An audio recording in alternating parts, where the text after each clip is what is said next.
to Leon County in North Florida. 7 national titles between Miami and Florida State. But today, folks, is about provincial privilege, provincial pride. Victory and enshrinement includes the right to say, we run this, so watch yourself. It's Miami against Florida State, the Hurricanes and the Seminoles. From Doak Campbell Stadium here in Tallahassee, it's the 66th edition of one of the most storied rivalries in all of college football.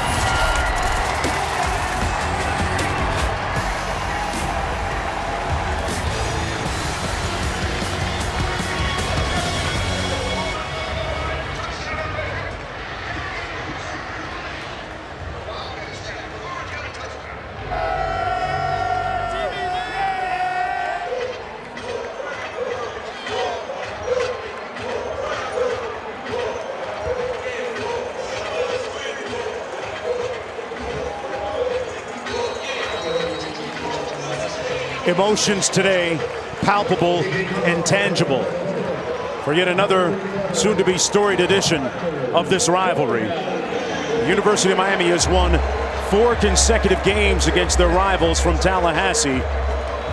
And a lot on the line today for both these teams for different reasons. Florida State winning the toss, deferring to the second half. The Hurricanes will have the football first. Brashard Smith on the return, and he takes it out to the 27-yard line, where it'll be first down and 10 for the offense. And already you can see some of the extra emotion down there on the field. A little extra activity after the whistle. Well, Tyler Van Dyke has been one of the hottest quarterbacks in the nation. And let's take one more look at what ensued after the whistle. Supposed to let go of the guy's leg, right? Yes, you're definitely supposed to let go of his leg. But they're already getting chippy, baby. This is must-see TV. This is the rivalry. Tyler Van Dyke, 15 touchdown passes against just 4 interceptions. Out to Harley, and he picks up about 3 on first down. It'll be second down and 7. Van Dyke completing 64% of his passes on this season. He took over from De'Aaron King, who was injured after the 3rd game of the season. And since that time, this Hurricane offense has become really unleashed. That pass complete. Forward progress going to be at the 30-yard line to Charleston Rambo, who's been one of the hottest receivers in the country over the last 3 weeks. Yes, Charleston Rambo has been on fire, but right there you see Jarvis Brownlee Jr., number 3, who's going to be matched up against him the entire game, making a big tackle right there. This is going to be a matchup to watch the entire game. 3rd and 4, Knighton motions out of the backfield. Pass batted down at the line of scrimmage, incomplete. So it'll be 3 and out for the Hurricanes on their opening drive of the football game. That pass right there was knocked down by number 4, Kier Thomas. You're going to see him right here off the edge. He just gets his hand right up there in his face. He had a great game last week, getting 2 sacks. And this Florida State defensive line, they are something special. Thomas, the reigning Defensive Player of the Week in the ACC after that stellar performance you mentioned, Robert, last week in their win against Georgia Tech. Pardon me, in their loss against North Carolina State. And Mastromano, Hegley into punt. It'll be first and 10 after Ontario Wilson returns it after the 49-yard punt. Jordan Travis is back this week after missing last week with the flu. And Robert, when you talk about the bare necessities of this Seminole offense, he's the guy that they really need to perform well.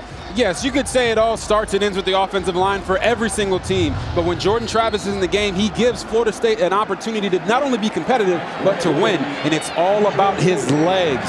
He can make some electrifying plays that you've never seen before. The toss into the boundary. That's going to be Jashawn Corbin. He and Ward doing a lot of the heavy lifting in the backfield for the Seminoles. Nice gain of 8 on first down. It'll be 2nd and 2. You're going to see both of these teams kind of go with this up-tempo offense. They like to stretch the field, get the ball in the hands of their playmakers. We'll see who's got the better ones today. Wilson in motion. On the keeper, Jordan Travis picks up the first down. Out to the 40-yard line. There's an example of his running ability. He picks up 10.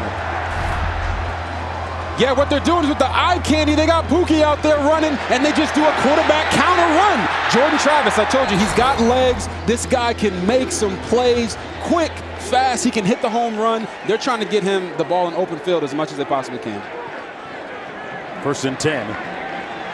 Travis, the first Seminole quarterback to run for back-to-back 100-yard games on the ground. When you consider the storied history of quarterbacks that have played here, that's a big accomplishment. Trayshawn Ward, brought down by Flagg Jr., picked up 4 on the play. 2nd down and 6. Travis, several times this year, has given way to Mackenzie Milton, who started last week in that loss against North Carolina State. But he's back and feeling much better. Started practicing on Tuesday this week in the wake of the flu bug. I was going to say, they said he was a little winded in the first couple of practices, but he's good now. And that's going to be offside against Miami.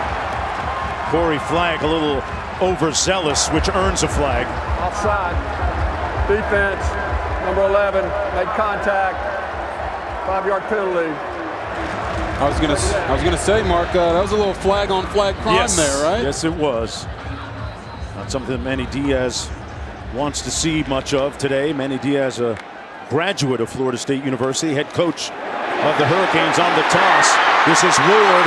Nice gain. Great move. Hit him with some sauce and makes it down to the 21-yard line. Great shift on Tyreek Stevenson by Ward. And there's a flag down as well on the 30-yard gain. After the play was out of bounds, personal foul, unnecessary roughness, number 0 in the defense. The penalty is half the distance to the goal. 1st down. We see this happen in rivalry games with all the emotion sometimes, Robert. Yeah, I mean, James Williams there, number 0. Look, Trayshawn Ward's clearly out of bounds. You can't make that mistake. He's a freshman, and that right there was a freshman mistake. In games like these, every single blade of grass matters. You don't want to give them an opportunity to get free yards down the field. An impressive opening drive of the football game for Florida State. DJ Williams now in a tailback, the Auburn transfer. Travis is going to keep it himself on a predetermined quarterback run and will lose a yard. It'll be 2nd down and 11. What you'll see a lot of times from Kenny Dillingham is he'll come back and repeat plays. That right there was the same exact quarterback counter play they did earlier in the drive, having Pookie Williamson going on the other side, trying to, fake it to him, but it just wasn't there that time. Miami sniffed it out, got the play.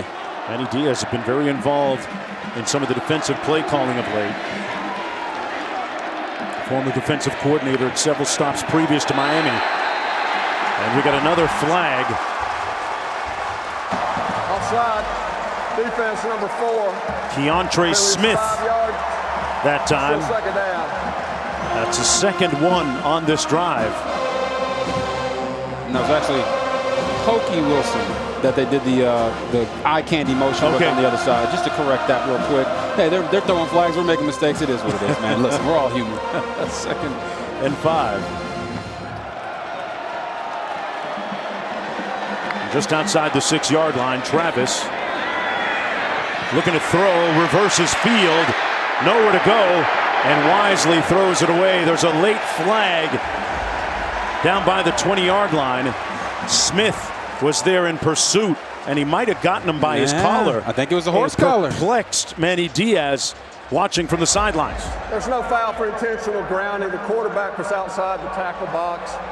Personal foul, horse collar tackle, number 4 of the defense. The penalty is half the distance to the goal.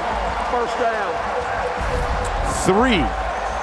3 penalties already. Yeah, you see it right there. He just pulls him back by the horse collar. Listen, they don't want those types of tackles in football anymore because we've seen so many guys blow out their knees and have these catastrophic injuries. And if you're Miami, listen, you guys work on tackling every day. Yeah. You have to understand that you can't do that. See the penalties, one of them unsportsmanlike. Hurricanes lead amongst leaders in the country in unsportsmanlike penalties. First down and goal for Florida State on their opening drive. Travis out of the shotgun. Toss to the wide side of the field. DJ Williams trying to spin but won't get in. Brought down at about the 2 and another flag called. We can see what happens here. It's going to go against the Hurricanes again. Offside, defense number 5. The penalty be accepted. Half distance to the goal. Still first down. In a game like this, you can't underscore enough how paramount poise is to being successful. And Manny Diaz right there trying to get his guys to turn down a little bit. Yeah, it's not just about the physical and the mental. It's about the emotional. And you have to be in control of that in such a big game like today. 5 penalties. Between the tackles, nowhere to go. Williams brought down immediately by Silvera. Jade Silvera, who earlier this week said, hey, if you don't know your record against Florida State, you don't know anything. And he certainly knows where he stands with respect to this rivalry. Yes, he does. And he's trying to go perfect, Robert. You see his name, Nestor, but everybody knows him as Jade. Jade Silvera. He's trying to make the crib great. That's what he said when he went to Miami. Second and goal. Travis takes it himself. Touchdown, Florida State.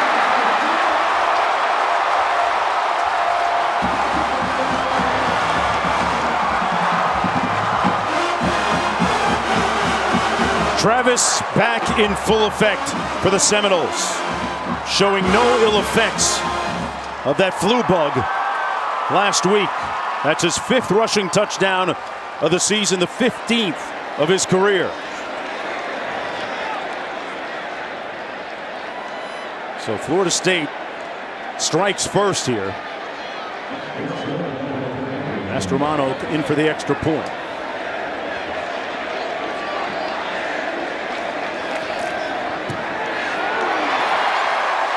They let Fitzgerald kick it, and he knocks it through. Aided by several penalties along the way. Travis got his team on the doorstep and called his own number. Back right after this.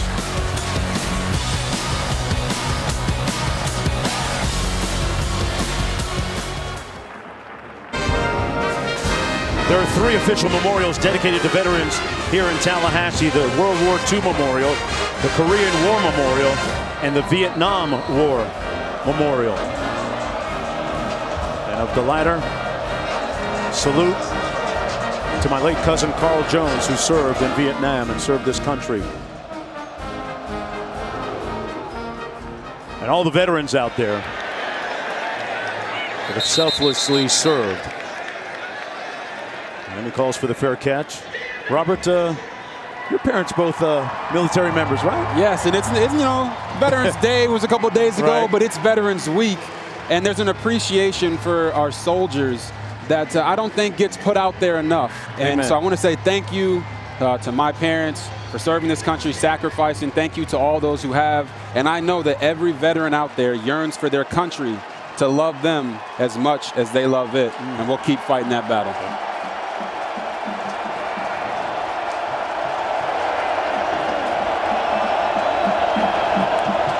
First and 10 for the Hurricanes. Knighton in the backfield.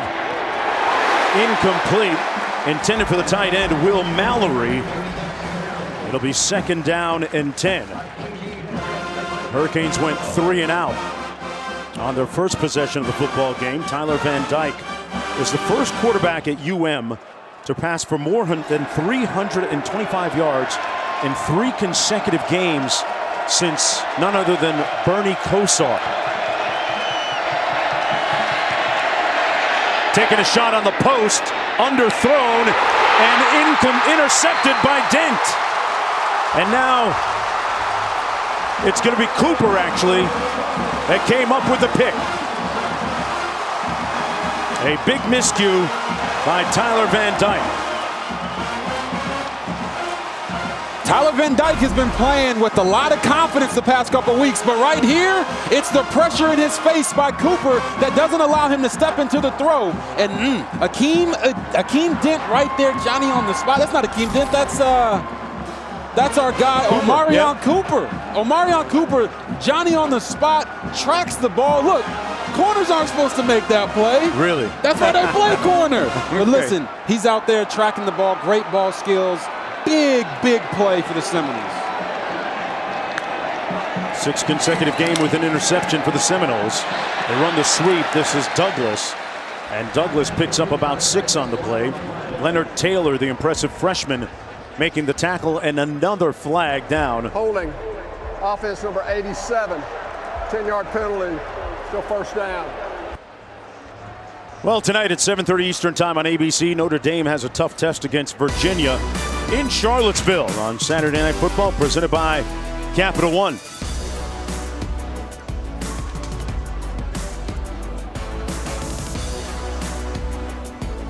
Nose of the ball resting at the 24-yard line. Jordan Travis with an impressive opening drive, running it in for a touchdown a few moments ago. They've got the ball again here. Corbin in the backfield. Travis. This is where he can beat you with his legs. Gets out to the 31, 32-yard line. Taylor and Flagg making the stop, a 7-yard gain. This is the beautiful thing about Florida State's offense. They just showed them the same formation, same motion, and ran a different play. That's what Kenny Dillingham loves to do, giving the defense multiple looks to keep them guessing out there on the field. They fake the receiver screen. Travis reloads and completes it to Portier. Portier with his 4th reception of the season picks up 5 on the play. 3rd down coming up. This is a big 3rd down, but I just want to revisit that interception by Omarion Cooper. That's exactly why, as a quarterback, you don't underthrow the deep ball. You got to let it fly. Throw it out the back end, because when you underthrow it, you give the DBs an opportunity to make a play. And boy, oh boy, did Florida State make one. But here, 3rd and 8, I wouldn't be surprised if they ran the ball. That's what they've been doing very well, especially during that 3-game winning streak. False start. Offense number 75, 5-yard penalty, 3rd down. Welcome everyone to Doak Campbell Stadium here in Tallahassee, Florida, the capital city of Florida. Mark Jones, Robert Griffin, Quint Kesnick calling it for you. The 66th edition of Florida State against the University of Miami. Jordan Travis, the quarterback for the Seminoles, led his team down the field on their opening drive and ran it in himself for a touchdown. Right now he's looking at 3rd and 13. This is Corbin, and Corbin is going to be far short of the 1st down, and they'll have to punt. Here's what transpired on that opening drive. Travis with several key plays after missing last week because of the flu bug. Game in which they lost to North Carolina State, then he ran it in himself right there. And that's where we stand, 7-0 as they get ready to punt. Robert, how important is he to their offense? As is always with this Florida State offense, Jordan Travis's legs are what really make them go. He opens up holes for the running backs. He gives the receivers one-on-one opportunities down the field, and having him back has really been a luxury for them so far this game. Mascamano's punt comes down to George, and George a few yards on the return after that 41-yard punt. University of Miami Hurricanes offense has been a little bit disjointed to start this football game. Plenty of time to go. Just underway here in Tallahassee. Stick around.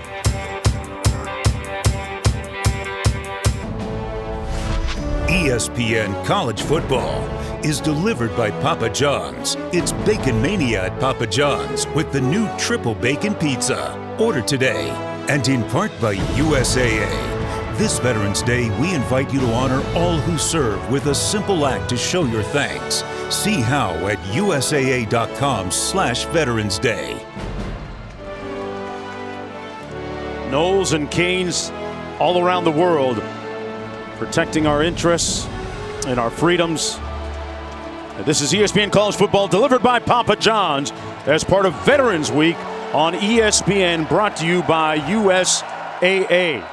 1st and 10, and the first touch by James Knighton.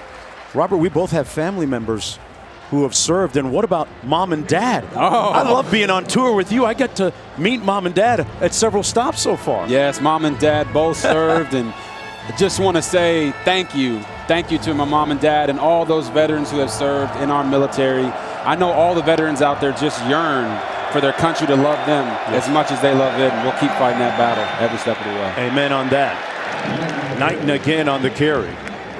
It'll be 3rd down and about 3 to go. Shout out to Tuskegee Airmen through the years, Buffalo Soldiers. Yeah. Great work in their service. 3rd down and 3.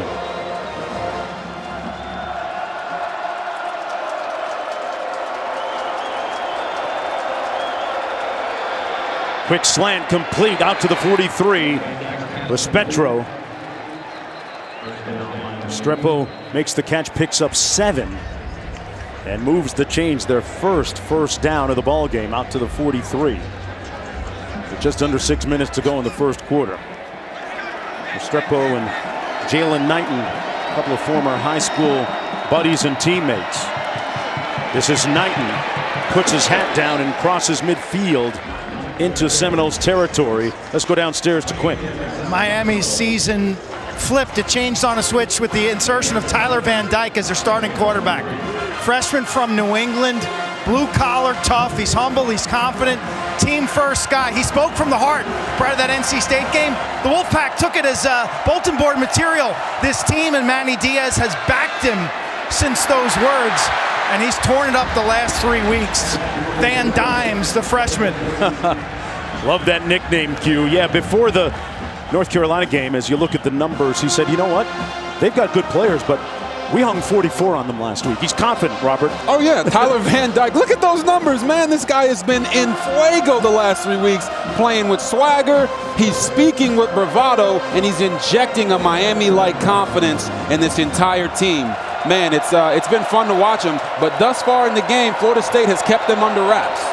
See Derek King there on the sidelines with his injured shoulder. Knighton battling for the first down. It's going to be an interesting 4th and short coming up. Keir Thomas making the tackle. Manny Diaz with a little bit of a decision here with 5 minutes to go. Oh, it's rivalry week. It's hate week. Okay. He's going for it. Going for it. You got to go for it, right? Looks like there's less than a yard to go. Look at offensive coordinator Rhett Lashley. Robert, his offense is something that you're very familiar with, right? Yes, Rhett Lashley spent the majority of his career under the tutelage of Gus Malzahn. I was recruited out of high school by Gus Malzahn, and they run a system that's eerily similar to what I ran coming out at Baylor University. So that play-action slant, it's all based off the run. You're going to see Jalen Knighton today and the amount of carries he gets and how he infuses this offense with the ability to take the big chunk play actions. Yeah. It's a lot of fun. It's a high-flying offense, and it's fast. There's a look at Knighton.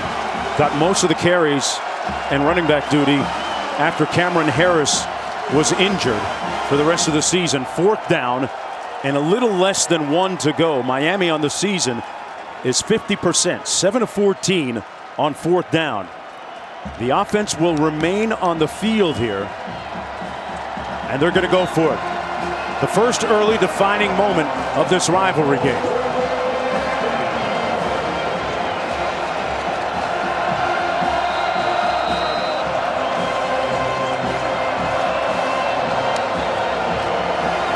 Knighton gets the call, and it looks like he got it. They moved the chains, so Manny Diaz takes a gamble on 4th down, and it bears dividends here in the first quarter. It'll be 1st and 10 for the Hurricanes.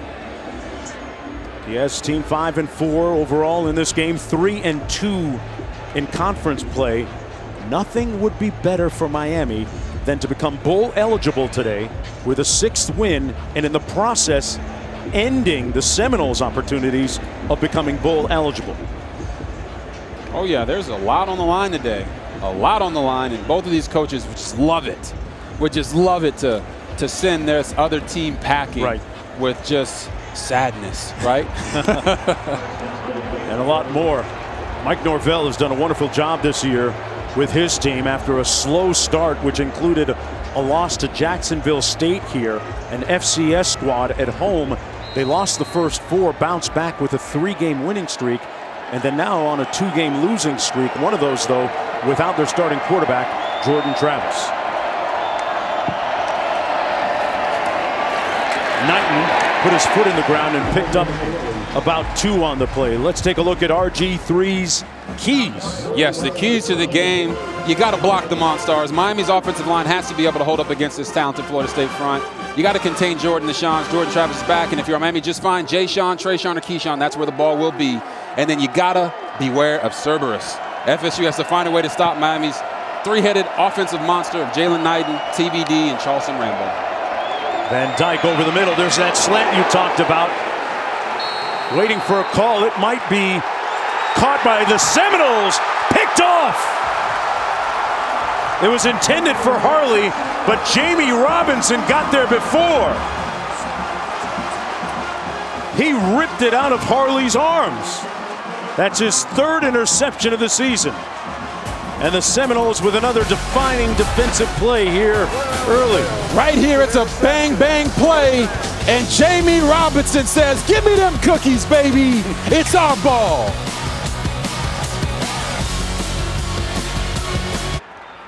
First down and 10 for the Seminoles from their own 43 after the interception by Jamie Robinson a moment ago. Travis pulls it out on the RPO and picks up about 3 on the play. This is ESPN College Football, folks, delivered by Papa John's. On a radiant Saturday afternoon here in Tallahassee, you're watching the ACC on ESPN. The 66th chapter of Miami against Florida State, and that young man off to a rocky start. Tyler Van Dyke already with a couple of interceptions after throwing only 4 the entire season. 2nd down and 8 for Jordan Travis. Jay-Sean Corbin in the backfield.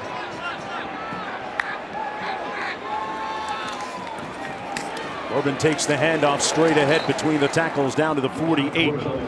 Tackled by Silvera. Picked up 2 on the play. 3rd down coming up for Florida State.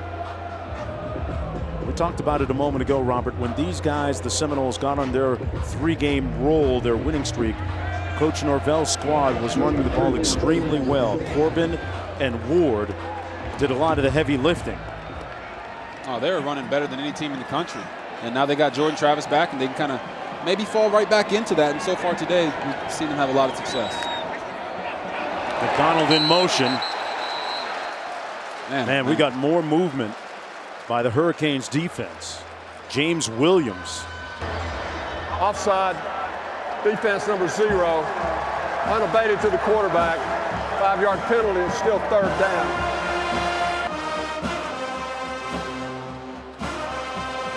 Mackenzie Milton got the start last week for Florida State. In the absence of Jordan Travis, if you don't already know his story, he is one of the most inspiring athletes in the country right now. Not just in college football. When you talk about the fact that he suffered a cataclysmic leg injury, which almost resulted in him having his leg amputated.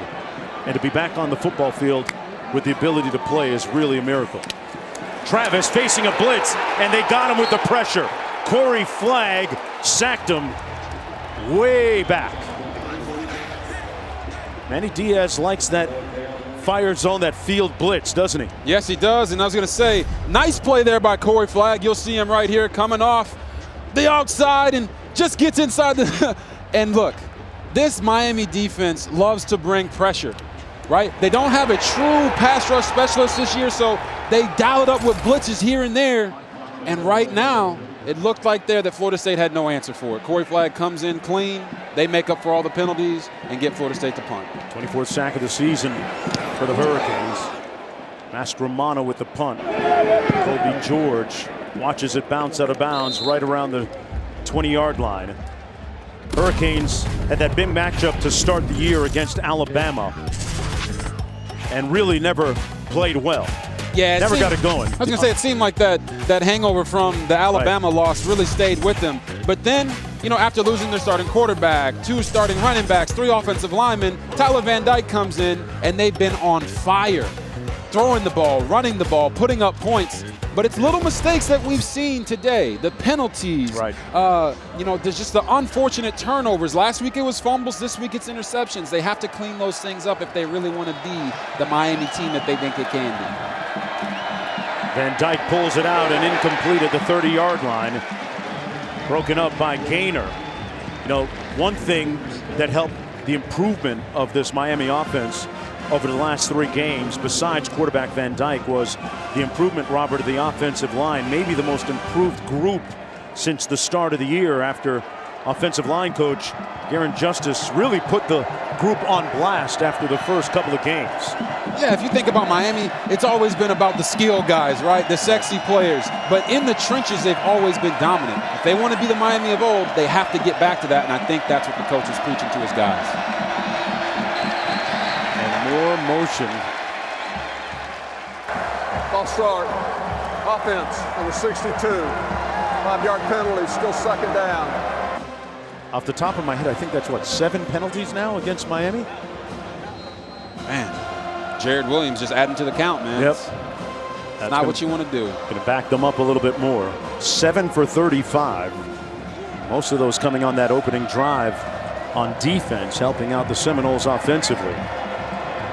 1:21 to go in the first quarter. 2nd and 15, Van Dyke. Little screen, incomplete for Knighton. That's an incomplete pass. And Knighton is having to hear it right now. Passes forward and incomplete. Jermaine Johnson right up in his grill in his face mask. And it's going to be 3rd down and 15. Johnson, one of their best defensive players at Florida State. In fact, this defensive front with Johnson and Keir Thomas is one of the best the Hurricanes have faced in a while. Van Dyke, ball came loose. It's on the ground. And it looks like the Hurricanes may have gotten it back. Still waiting for a signal. The hit was made by Johnson, who we talked about a moment ago.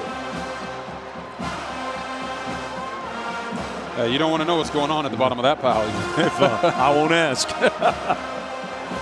The officials still haven't said anything. Florida State football. There's the catalyst, Jermaine Johnson. Listen, Jermaine Johnson will be a top pick. Running on the field was a fumble. As you see him here, look, he gets physical. Tells the offensive lineman, get out the way, man. Gets his hand on the quarterback, causes the fumble, and then gets in there as part of the recovery process. Jermaine Johnson is not just a great player at Florida State. He will be a Sunday guy. He's big, he's physical, he's got the moves, and he has the energy and the motor to get this Florida State defense rocking. Wow. Leads the ACC in sacks and tackles for loss and adds to the total there. That's the 3rd turnover of the game for Miami. Listen, there might have been a couple people who are a little unsure coming into this game if you're a Florida State fan. But in this game, listen, the records don't matter, right? A guy named Primetime said, if you don't believe in yourself, how will anybody else believe in you? And right now, FSU is believing. Been a lot of Hall of Famers in this rivalry game between these two schools. They're reviewing the call and the play. The ball coming out. Are they trying to say that it might have been an incomplete pass, perhaps, because his arm was coming forward? Yeah, not quite sure. We'll get another look at that. And I think it's hilarious that Jermaine Johnson actually made the offensive lineman do a spin move. Oh, Never really see that, right? He spun him. So then here, oh my. His arm is going forward. The question is, was he throwing the ball, or did it come out of his possession before the hand came forward? Yeah. I guess that's why we're up here and those refs are watching the play right now. Yeah, they're adjudicating the call right now. See it Here's here. another angle. Oh, no, it's coming out before. That's what it looks like to me. It looks like right at the point of contact, the ball shifts in his hand before he's throwing the ball forward. Man, you want to talk about helping a brother out. Yeah. Miami, with the flags, the blocking up front, they are not helping a brother out right now when it comes to Tyler Van Dyke. Miami got to get that subscription to HBO, right? Exactly. HBO, man. Help a brother out. He hasn't been doing it by himself. No. It's been a collective effort. But if you don't protect your quarterback, man, you don't have a chance. We saw a shot of De'Aaron King on the sidelines a moment ago. He was starting quarterback for the first 3 games of the regular season before giving way to a shoulder injury, which ended his season. The officials still looking at this. There's a look at De'Aaron King. Yeah. You know, in the keys, we talked about the fact that Miami's offensive line had to block the Monstars. This Florida State defensive front is one of the best in the ACC, if not the best, right? With all the injuries that Clemson has had, and they lead the ACC in sacks. After further review, the ruling of a fumble on the field stands.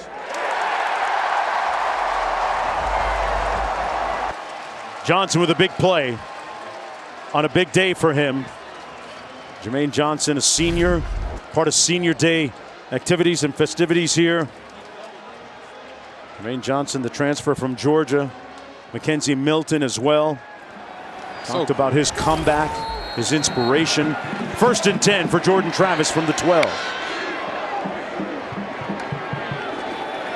He hands it off. A little bit of room around the edge. Corbin scores! Touchdown, Florida State! In one fell swoop, on a sweep, the Seminoles go up by a couple of touchdowns.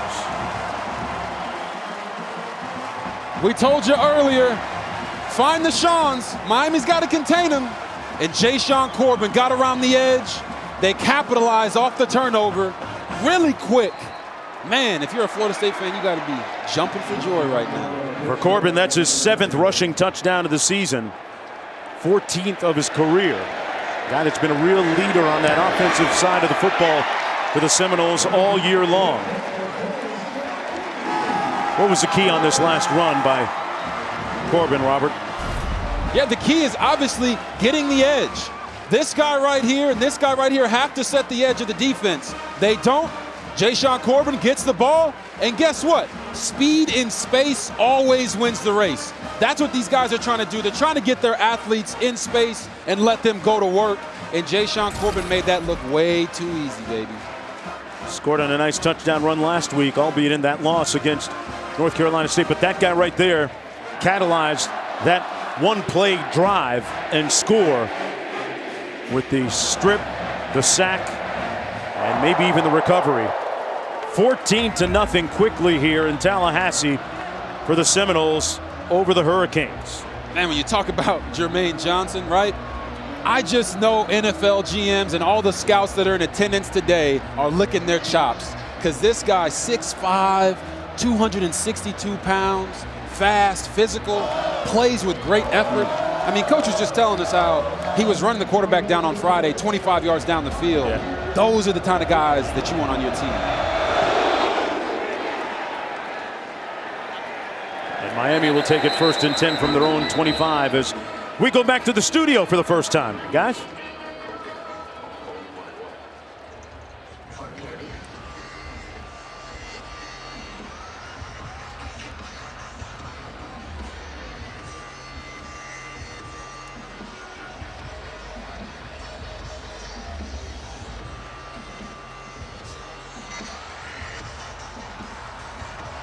All right, 1:05 to go here in the first quarter. Let's go down to Quint. Like a boxer knocked down to the canvas for the first time. This Miami team in their corner, sulking. Heads are down. Don't see much positive body language. Guys looking around. They've emboldened this crowd, and their offense continues to be disjointed and dysfunctional. Too many mistakes in terms of penalties, no explosive plays. This is a nightmarish start for the Canes. There's a guy that can help solve some of those ills. Knighton with a nice run for about 4 yards. Yeah, the Hurricanes appearing to be in a near catatonic state here in the first quarter. Knighton showing a little bit of patience on this run, picks up 3 more. It'll be 3rd down, about 3 to go. Malcolm Ray making the tackle for the Seminoles. Knighton last week ran for 162 yards on over 30 carries for a guy that's relatively slight of build. But he said that he's had a fantastic week of practice along with his teammates ready to go. Van Dyke had it batted down to the line of scrimmage by Jared Jackson. So it'll be 4th and 3, another 3 and out for the Hurricanes offense. Man, oh man, we talked about how on fire they were coming into this game, and they've been the complete opposite for the majority of this quarter. This Florida State defensive line is winning at every point. On the outside, on the interior.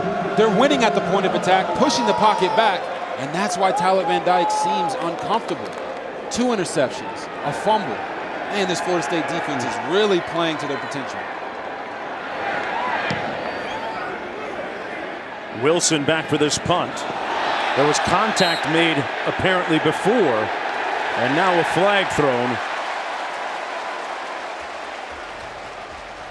We could see a lot of linen on the field here today. We've already seen a bunch. I just think the refs are trying to let everybody know, like, they're going to keep this game under control. Big rivalry, a lot of emotions. But, man, that is a lot of flags. We'd just like to... Kick catch interference. Kicking team number 23. The penalty is 15 yards from the spot of the foul.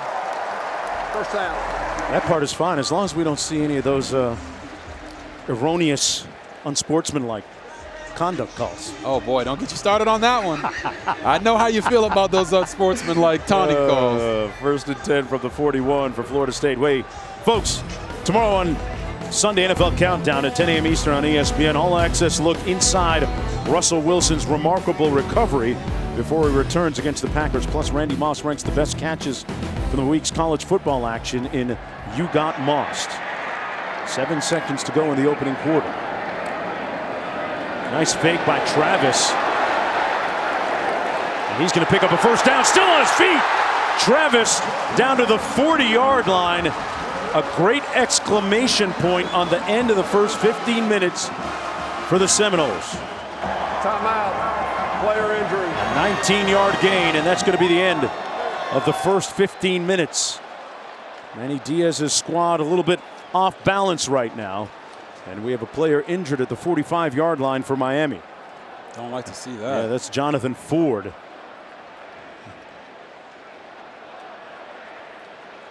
But hey, Seminoles and Hurricanes.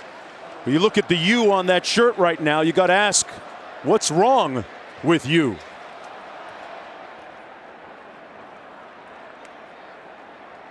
Veterans Week coverage on ESPN, brought to you by USAA. Welcome back, everyone, to Doak Campbell Stadium. Bobby Bowden Field here at Tallahassee, Florida. 14-0 lead for the Seminoles as they were able to capitalize on some Miami penalties on their opening drive and then scored quickly just a few moments ago. Trayshawn Ward in the backfield on 1st down and 10 from the Hurricane 50. A high toss. And Ward going to be brought down immediately. Might have lost a yard. Flag making the tackle on the play. And, you know, interesting, Robert, that a moment ago I said Bobby Bowden Field. This is the first Florida State-Miami game without the legendary late Bobby Bowden. And can't help but think about how much of an integral piece he was for this rivalry. He is a big part of the face of the rivalry between these two schools. Travis taking a shot downfield, wide open and caught. Ontario Wilson makes it 1st and goal. Ontario Wilson sneaks in behind the coverage. He's wide open. You'll see him, and this guy right here just lets him go. This safety has to be able to get over here to make that play, and he doesn't. Jordan Travis finds him. Beautiful play. 35-yard gain. They run it on 1st and goal. That's Trayshawn Ward, and Ward keeps those legs moving. Makes it all the way down to the 3-yard line. Let's go one more time and take a look at that long pass play. Yes, listen, you see this relationship right here. This corner has nothing in front of him. He has to sink until a threat comes out there, and if he doesn't, the safety has to get over the top to make sure that that whole shot throw cannot be made. They didn't do it, and listen, I told you Jordan Travis's legs would make him special. But he does have the arm to get the job done, and he showed it off right there. Gonna do it himself. but nowhere to go. Big time hit that time by Keandre Smith. Out of West Park, Florida, the 5'11" sophomore makes it 3rd down and goal now for the Seminoles. Real quickly, I want to go back to your comment about Bobby Bowden. And it's not that he just was a big part of this rivalry. You know, he still is. And even college football, you just see all the love he's gotten in all the different places that we've been. It just shows you the impact that he had on the game. And he's a special coach for sure. Feels a little different without him here this afternoon. Into the end zone, Travis overshoots his receiver. That was Malik McClain, and it'll be 4th down, so the Hurricanes get a stop. Oh, man, I'm telling you, Jordan Travis was trying to 20-0 skunk them right there, trying to make them pass the controller. Just got to bring the ball down a little bit, give your receiver an opportunity on that red zone fade. But they'll still have an opportunity to get 3 here and go up 17-0, which I don't know if anybody really anticipated the game going this way this early. Ryan Fitzgerald now in to attempt this field goal, 6 of 8 on the season. This one coming from 22 yards out. Like a drill. 17-0 for the Seminoles. So many luminaries and big-time names have been part of this rivalry. Schellenberger, Johnson, Bowden, Butch Davis. Back after this.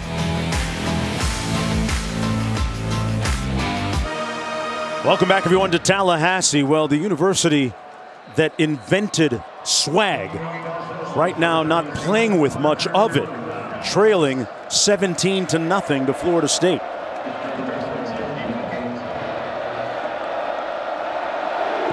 Smith back for this kick. And he'll watch it go out and into the end zone. 1st and 10 from their own 25-yard line. Let's go back to the studio.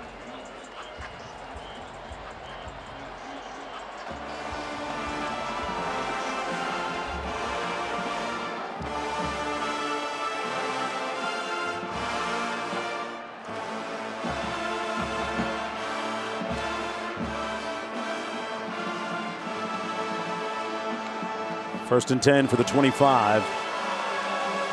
Tyler Van Dyke looking to find his rhythm here. Maybe he needs to lean on the prolific running of Jalen Knighton a little bit. But he goes back to pass and lunges forward to the 28-yard line. I talked about the drip, the swag. This is how you do it when you're from Dade County, Robert Griffin III. Okay. The bus got to bounce a little bit. Oh, my goodness. Look at the... You got a little Rick Ross on the speakers in the bus. The shocks on that bus must be really good, man. And then you get your little dance on the field. Looking for a little bit more levity and celebration, a reason to celebrate. Smith with the catch, working against Cooper. 3rd and short coming up after that 6-yard gain. Knighton on the handoff, and he'll move the chains out to the 37-yard line. And you know, Mark, you talk about that swag, right? They need that swag back to get back in this game. And you're right, they do need to lean on Jalen Knighton, a.k.a. Rooster. You know, this offense, everybody sees the big plays, but it's really based in the run game. They have to win the line of scrimmage in order for them to get back on track. Van Dyke on the play fake. Incomplete. Intended for Keyshawn Smith. Closely covered by Akeem Dent. You know, we were talking about Jalen Knighton, number 4, the tailback. He's a guy that initially committed to Florida State, to play here at Florida State. And then when Willie Taggart was let go by the Seminoles, administration flipped and changed his mind and ended up at the University of Miami. He was actually the number 3 tailback at the start of the season, and now really having a successful year. Motions out of the backfield. Van Dyke to Harley, got rocked by Akeem Dent. Put a dent in Harley. Oh, my Lord. Akeem Dent wants all the smoke today, baby. Look at this. Comes through. Oh, put a dent in his helmet and his shoulder pads. Oh, my Lord. It's a high-speed car accident right there. But you can see Harley bounce up right away on the 5-yard gain out to the 41. 3rd down and 5. You got to be a different kind of cat to be going around the middle hitting guys like that. Van Dyke over the middle. Caught at the 48-yard line by Will Mallory. What a grab to pick up 11 and move the chains. Jamie Robinson was all over him. Oh my goodness, you want to talk about HBO, help a brother out. What a catch. Van Dyke taking a shot downfield, one-on-one. Little bumping and grinding going on the sideline, no flag. It was intended for Charleston Rambo, who has been very conspicuous by his silence so far. There's a look at him. There's a flag down in the play, but Rambo, remember, last week had 210 receiving yards. He's working against Brownlee. Man, it looks like it might be an ineligible receiver downfield. They're discussing it with Mike Norvell in Florida State, what they're going to do. An eligible receiver downfield, number 85. He was covered by a wide receiver. That penalty will be declined. Second down.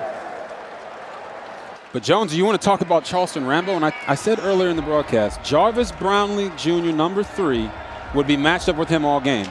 And he is playing lights out right now because we have not been calling his name, especially since the way he played last week with the touchdown and 210 yards receiving. Rambo on the sidelines right now. The Oklahoma transfer. Van Dyke back to pass. In the pocket, got a man, and overshoots his receiver, George. Jacoby George was in behind the secondary, but Van Dyke just a little bit too strong on that one. Sets up a 3rd down and 10. I think Van Dyke was having some memories of that interception earlier in the game when he underthrew the deep ball. So he was going to make sure this time that he did not underthrow it. But right there he had George wide open. Right. Make it easy for him, baby. Drop a dime, hit him in stride. Right now, Tyler Van Dyke needs to see the ball completed so he can get his confidence back. 3rd and 10. Harley in motion.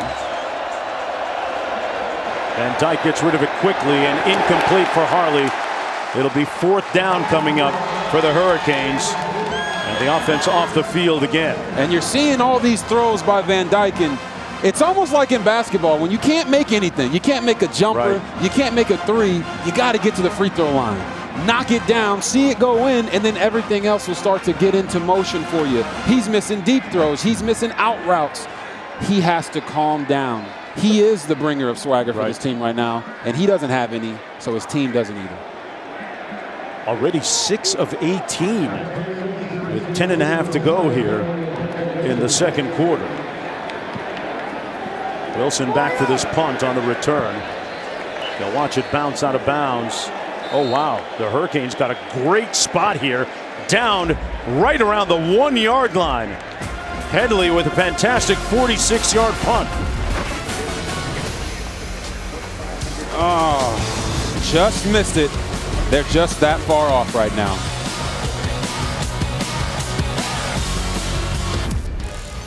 This game, this rivalry was boiled down to special teams and field goal kicking so many times.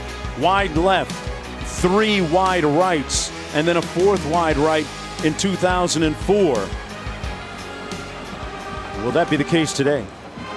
Hopefully not. They don't want to hear you say wide down here in Tallahassee at all. But I think about Carlos Huerta. I think about the Aguayos that have kicked at Florida State when you think special teams for Miami and Florida State respectively. I can tell you right now that special teams for Miami has some swag too.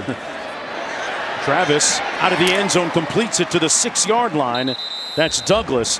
One more look at great special teams a moment ago by Miami. Oh yeah, right here, number 94, Lou Headley.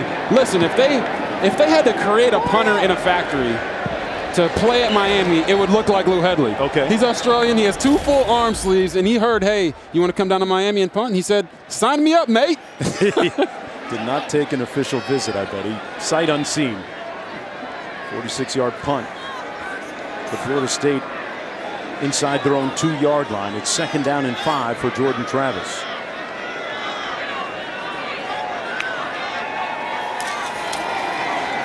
Travis on a predetermined quarterback run. Nobody set the edge, and he picks up the 1st down for the Seminoles. 1st and 10. Said it before, say it again. Speed and space always wins the race.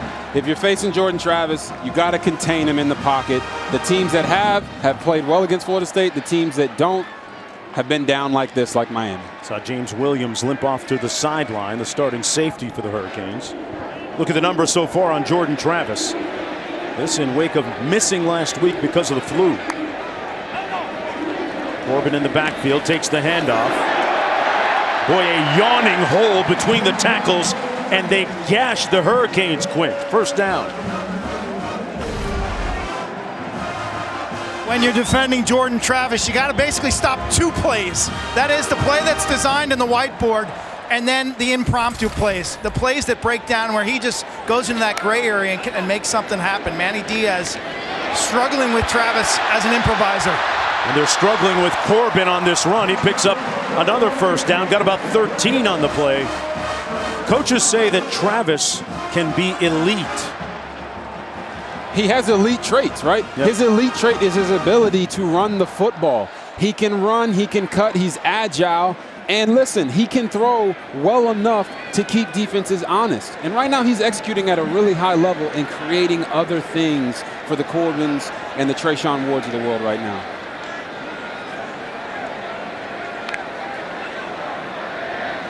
First and 10, quick drop, completes it over the middle to the tight end, Jordan Wilson.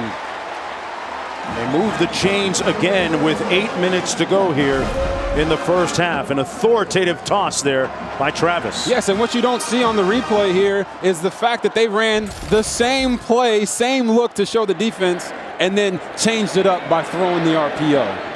McClain with a catch and run that time. Nice gain. This Florida State Seminole offense begs the question defensively from Miami. How do you slow down this surge by Florida State? Yeah, I feel like for Miami, you just got to get back to doing what you've been doing, and that's bringing pressure, bringing those from the field blitzes. It'll help calm down their players because that's what they're used to doing. Right now, they're being reactionary, and Jordan Travis, Jashaun Corbin, and Treshaun Ward are beating them to the punch every single time.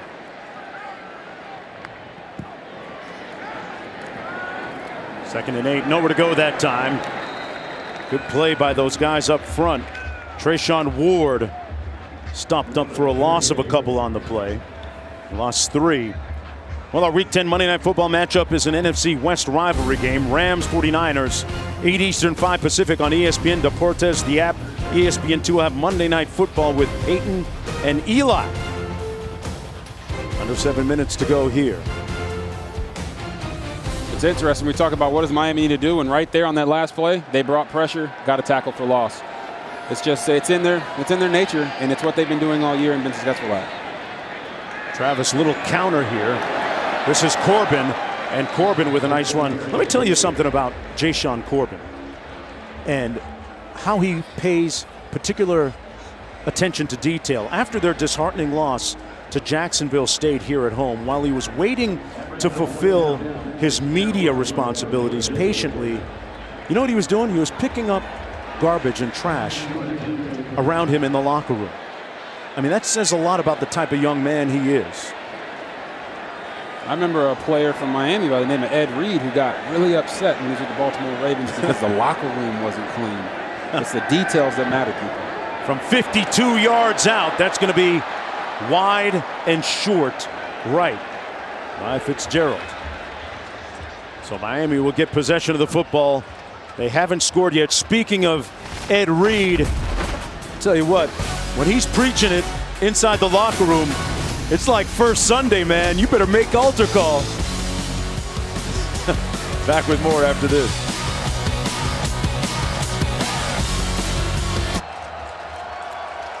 Hurricanes with the football, first and 10 from their own 34. Van Dyke on the bootleg completes it to Harley.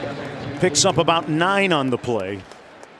So many great receivers have been in this rivalry. Harley had a chance to meet a couple of them at the University of Miami recently. Michael Irvin and the legendary Lamar Thomas as well. Harley respectfully went up to those guys and said, guys, I love you. I respect you. I love what you've done for the U. But I'm here to break your record. And he has since subsequently done that. Knighton on the run. Picks up about 3. Brownlee making the tackle on the play. Think about some of the big plays that Michael Irvin has made and Lamar Thomas has made. Gino Torretta has passed. Charlie Ward. They're going to run the reverse. Little flea flicker action. Van Dyke downfield. Mallory with the catch. inside the 10, first and goal. Miami, they finally hit on one. Rhett Lashley dialed up a little special here. Oh, yes, he did. They do a double reverse pass, and Will Mallory ends up wide open down the sideline, and Tyler Van Dyke throws a dime. Knight, meanwhile, with nowhere to go on first down. That previous play went for 45 yards. DeLoach making the tackle. It'll be second down and goal. How big is it that Miami score here? They have to. They have to score. Look, they took a shot down the field, no chaser, and they ended up walking away with a very nice completion there to Will Mallory. But right now, they're down 17-0. They have to find a way to get a touchdown here. It's going to give them a lot more confidence throughout the rest of the game. Van Dyke going to run it. Gets his hat down inside the 5. It'll be third down and goal. Is this 4-down territory? Are they thinking about a score? Is it too early for that? It's too early for that. It's not 4-down territory. Okay. But listen, Tyler Van Dyke has to make sure it's not 4-down territory. Get it in right here on third and goal.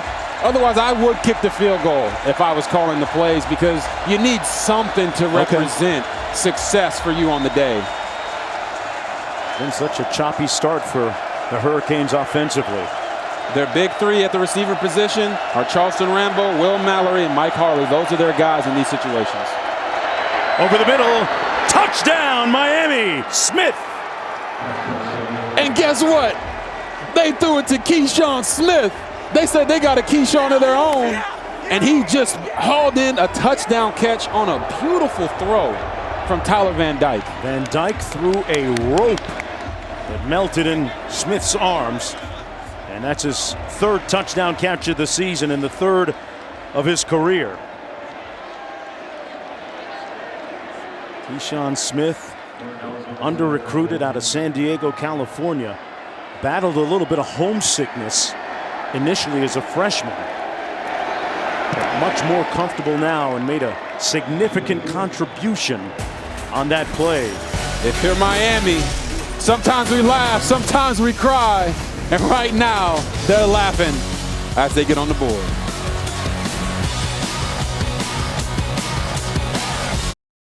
Great guest list for the Mannings tonight. You've reached Peyton and Eli. Leave a message. What's up, knuckleheads? It's Chuck. I'd love to do the show again and bring Shaq with me this time. Watch Peyton and Eli. You never know who'll drop by. Miami Hurricanes sideline showing a little bit of life now after that 6-play, 66-yard drive and that touchdown pass by Tyler Van Dyke to Keyshawn Smith for their first score of the afternoon with 3:35 to go in the first half.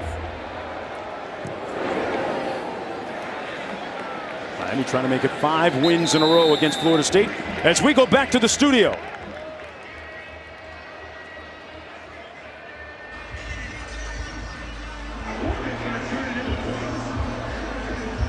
Ooh.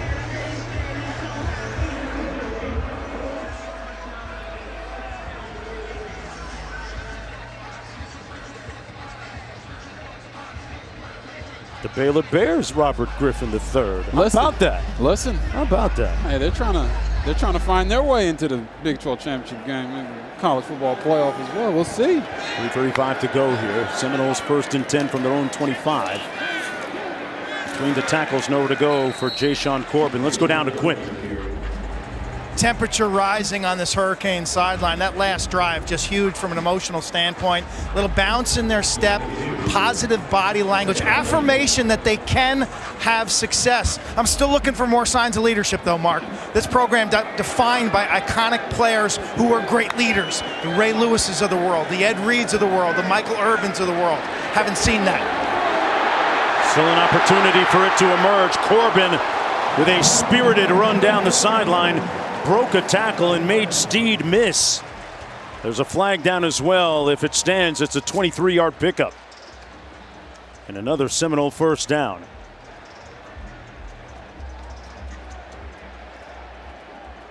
And this one's going to come back.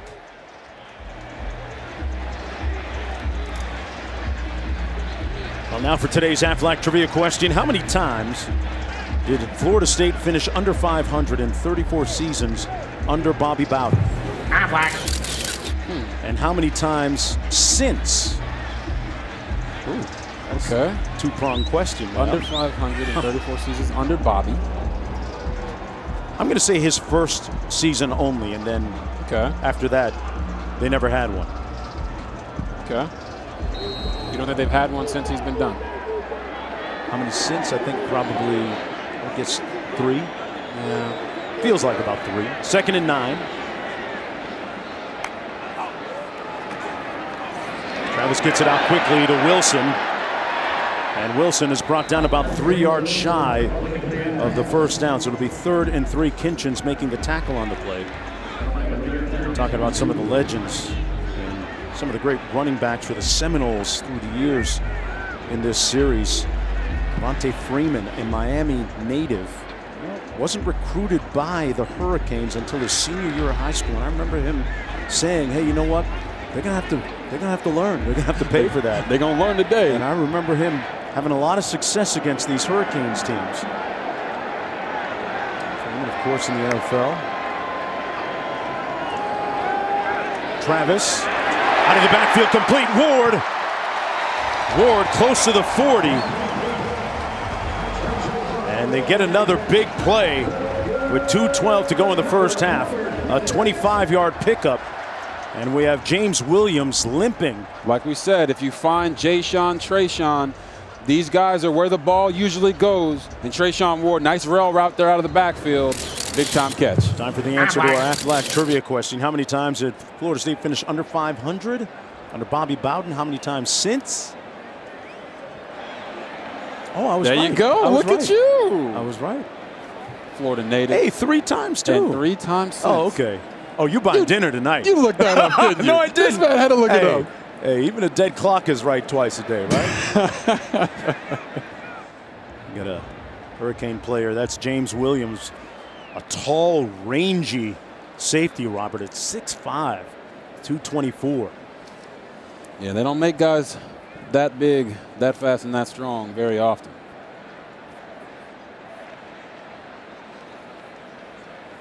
Florida State with the lead 17-7 after a bumpy start to the season, which included a loss at home here against FCS Jacksonville State. They played very well in their opener against Notre Dame, but then the loss against Jacksonville State really sent them reeling to an 0-4 start then.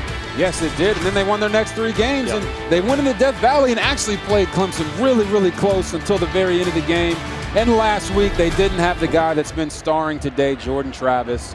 And here, he's back, and you see the type of impact that he has had on this game with his ability to run and throw the ball. He's 10 of 11 for 144 yards, and he's got 9 carries for 41 yards.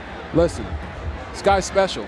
He's a special player. He's electric, and he really gives this Florida State team life. And he, like many Seminoles, know that they need to win this to keep their bowl chances alive. You saw the graphic a moment ago. They need to win out.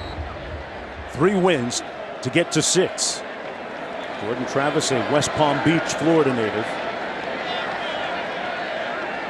Had those 2 huge plays in the Syracuse game during the 2-minute drill, which really kind of got him confident, and the entire offense turned around. On the counter, this is Corbin. And Corbin close to another first down for Florida State. And another flag, man. Wow. Corbin had a nice stiff arm on Kinchins during that run, and looks like they're going to tack some more yardage on the end of this. Personal foul against Miami. Against Keontre Smith. Yeah, this is very reminiscent of what we saw earlier in the game when they were having all of these penalties and giving Florida State free yardage. And here it is. He steps out of bounds, gets hit late. Listen, you got to follow the rules, baby. From the 17.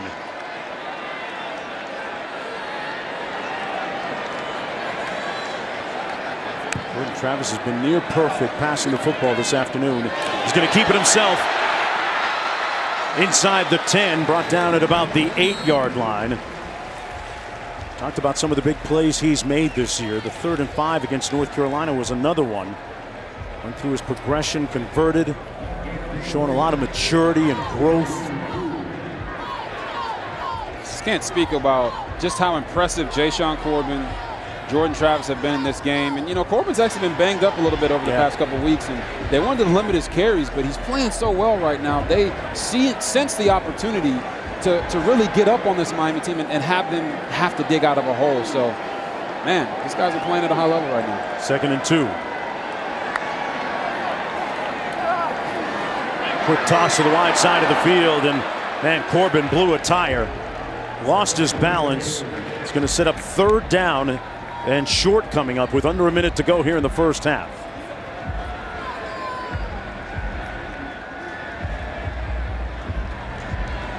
The Hurricane defense has spent a lot of time on the field. Yes, they have. And it's also a byproduct of their offense not being out on the field that much, and they're not an offense that really cares about possessing the ball. They just want to score. 3rd and 3. Travis calls his own number. He's not going to make the first down. He's going to be stopped up short. It'll be 4th and about a long 2. We've seen Fitzgerald make one already today. A field goal, and doesn't look like they're going to kick a field goal. Wow. They're contemplating going for it here on 4th and 1. With 5 seconds to go, Mike Norvell. All right. A little incensed about something. Looking at the clock management there, 2 seconds left in the half. They definitely were just trying to give the impression that they're going to go for it so they can bring the field goal unit out, kick this field goal, and go in the half 20-7. Call it a success. Especially in wake of the fact that Jordan Travis didn't play last week. Showed a little bit of rust earlier in the week during practice on Tuesday. This season, along with their contributions to universities' general scholarship funds, for every field goal and extra point made, Allstate will also be donating to the American Red Cross to help with disaster relief efforts. Thank you, Allstate. And in comes Ryan Fitzgerald. Hurricanes might try and ice him again. Okay. 2 seconds to go. You know, Jones, you being a Florida native, you know how big this game is for recruiting, right? Yeah. And it seems like, you know, there's a lot of recruits here today. I heard there's about, 10 official visits going on. And Florida State is trying to stamp their mark and say, this is why you should come to Florida State because of the future. Neither team this year has a record that they really want or that we've become accustomed to seeing from these two teams traditionally. But we'll see. This game looms large in neighborhoods all the way from Dade County to Leon County. The field goal is good from 27 yards out by Fitzgerald, and that's going to end the first half of play. Seminoles lead it by 13 going into the locker room, and this the 66th chapter of this epic rivalry in the state of Florida. Let's go back to the studio for more. Week coverage on ESPN, brought to you by USAA. Miami, Florida State, the intensity of that game, no one needs more motivation. People always remember this week, this game, this team, what you did. We don't like FSU. We're going to beat FSU. This is why you come to Florida State, play games like this. This was one of the games that I had circled this year. Travis takes it himself. Touchdown, Florida State. This is must-see TV. This is the rivalry. Yes, it is. Edition number 66. This is ESPN College Football, delivered by Papa John's. As we get ready to start the third quarter of play, Florida State going to have the football. Miami kicking off. And believe it, when they say rivalry, from Leon County in the north to Dade County in the south, today's game comes with enshrinement for the victors and bragging rights. Able to say, we run this. And this is ESPN College Football, delivered by Papa John's. You're watching the ACC on ESPN from Bobby Bowden Field at Doak Campbell Stadium in Tallahassee. That quarterback right there, Jordan Travis, after missing last week against North Carolina State, has come out and painted a masterpiece. 10 of 11 passing, 144 yards. His decision-making, Robert, has been pristine so far. Yes, it has been superb, pristine, any of those superlatives you want to use. He's been that, and he's been everything for this team thus far in the game.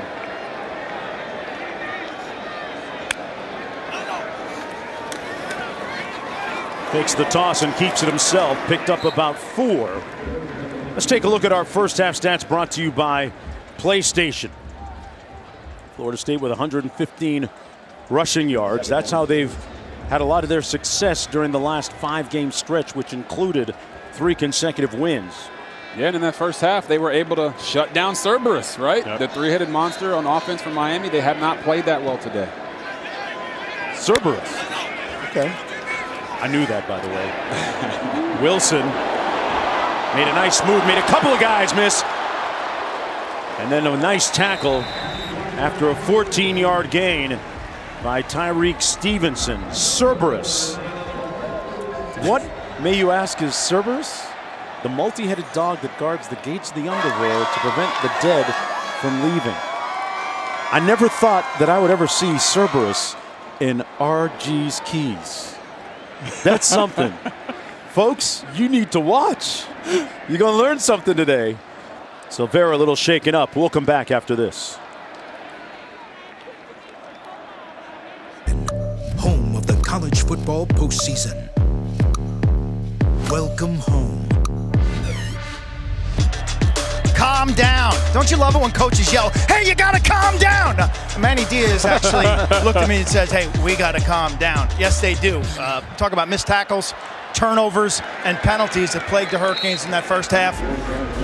And then going forward, his leader's got to lead. And I think you could turn to Mike Harley, veteran, and his freshman quarterback, TVD, who wears the C of the captain, which is quite shocking that a youngster like that would be the captain, but he's looking for leadership right now.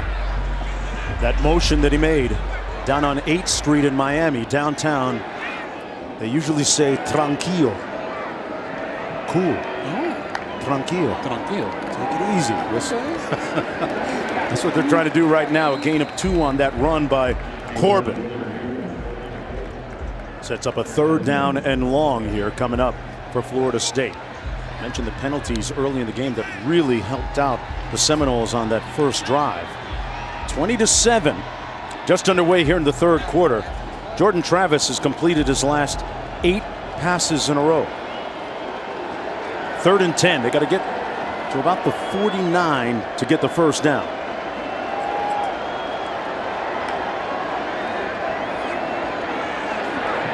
Taking a shot. And it's incomplete. Young had it. And then when he hit the ground, it jarred loose. Going one-on-one against Takori Couch, and it'll be 4th down. They'll punt.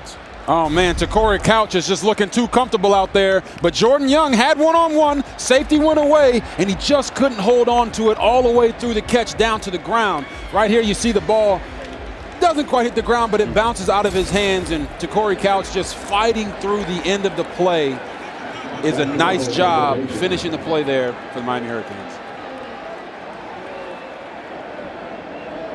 From the 39-yard line, 4th and 10. Astromano going to punt here. The Australian with the rugby-style kick. Boy, gets off a great moonshot. And a fair catch called all the way back at the 10-yard line by Jacoby George. It'll be 1st and 10 from there.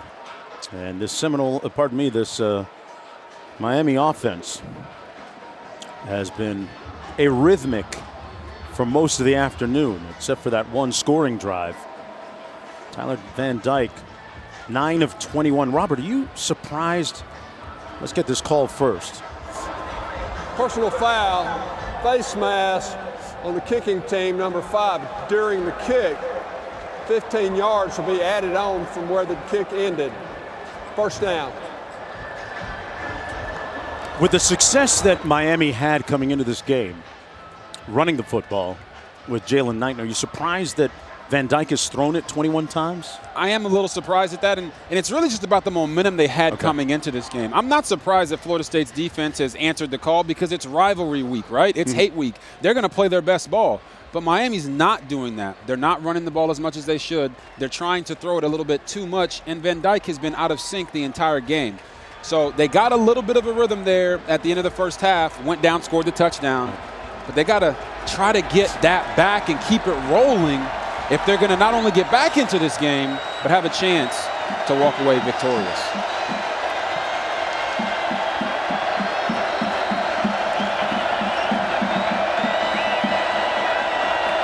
Knight motions out of the backfield. They empty it out.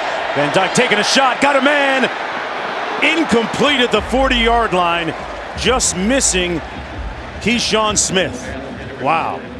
He appeared to be in behind Cooper. Yeah, Keyshawn Smith sold out for that one. You'll see him here. He's got the guy beat. He's diving for the ball, hitting his head on the ground. Florida State is going to give them one-on-one matchups in certain downs and distances. And when they get them, they got to maximize those opportunities right there. Just another slightly missed throw by Tyler Van Dyke. He's not afraid of taking chances. Not afraid of trying to fit him into tight windows. They're going to run it here. And look who's making another play. Jermaine Johnson saying no to Rashard Smith. Sets up 3rd down and long. Mama, there goes that man. Jermaine Johnson, like I said, he's going to be a Sunday guy. He's right here at the top of your screen. And you're going to see him read it and accelerate and explode and get to the running back. I'm telling you, these guys are getting bigger, faster, and stronger. He's a scary-looking defensive player. Loss of 5 on the play, 3rd and 15. On the Hurricanes' opening drive of the 3rd quarter. Play clock down to 8. Substitution. Offense had 12 men in formation. 5-yard penalty for 3rd down. Well, you can't do that. Another penalty against the Hurricanes, their 10th of the day. You know, when we talked to Manny Diaz, he told us you have to have all 3 aspects under control. The physical, the mental, and the emotional. And right now, Miami is shooting themselves in the foot over and over again. 10 penalties for 70 yards. That's not how you play winning football. It looks like Florida State might have just returned the favor. Here, Thomas jumping offside that time.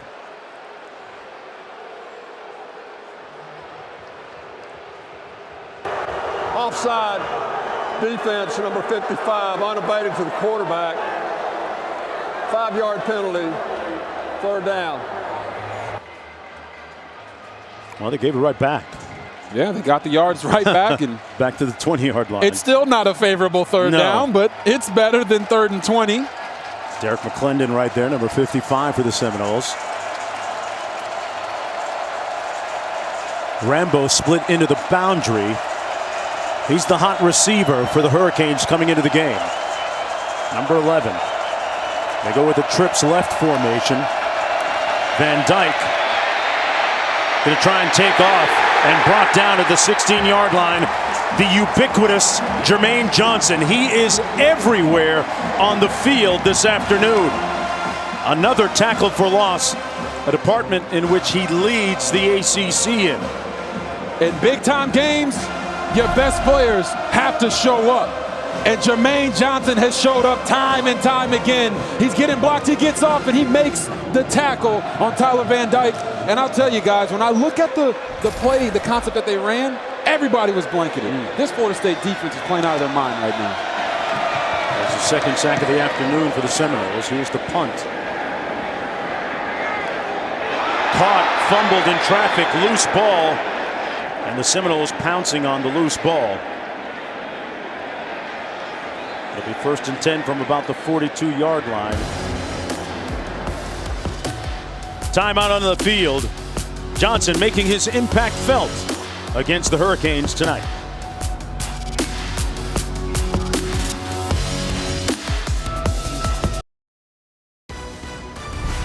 ESPN College Football, delivered by Papa John's, is brought to you by Lexus. Experience amazing. As part of Black History Always, we remember Calvin Patterson. After breaking the color barrier at Miami Palmetto High School, he became the first black football player at Florida State in 1968. Sadly, he was not able to play a down of football in Tallahassee, but his legacy lives on in the form of a scholarship that is named after him. Travis, incomplete. It'll be 2nd and 10. Let's go down to Quint for more. Patterson was a smart, sensitive, witty, and personable running back. He dealt with a lot, I tell you. He dealt with a hate mail campaign that tried to scare him away prior to coming to Florida State. He received death threats from fans and opponents. Unfortunately, he died at age 22 in 1972. No coaches or officials attended his funeral, and his story was forgotten for decades. His roommate, Tommy Warren, went back and brought his story to light. On the run, it'll be Corbin.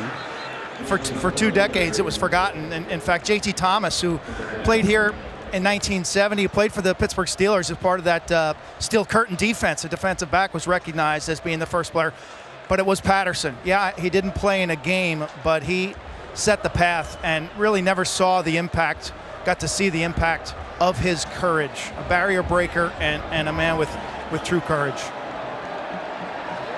Great job there, Quint. 3rd down and 9 coming up. Great to see Warren, his teammate, keep his legacy alive. The counter, put it on the ground, loose ball, scramble for it, and the Hurricanes come up with it. Silvera has the ball for Miami.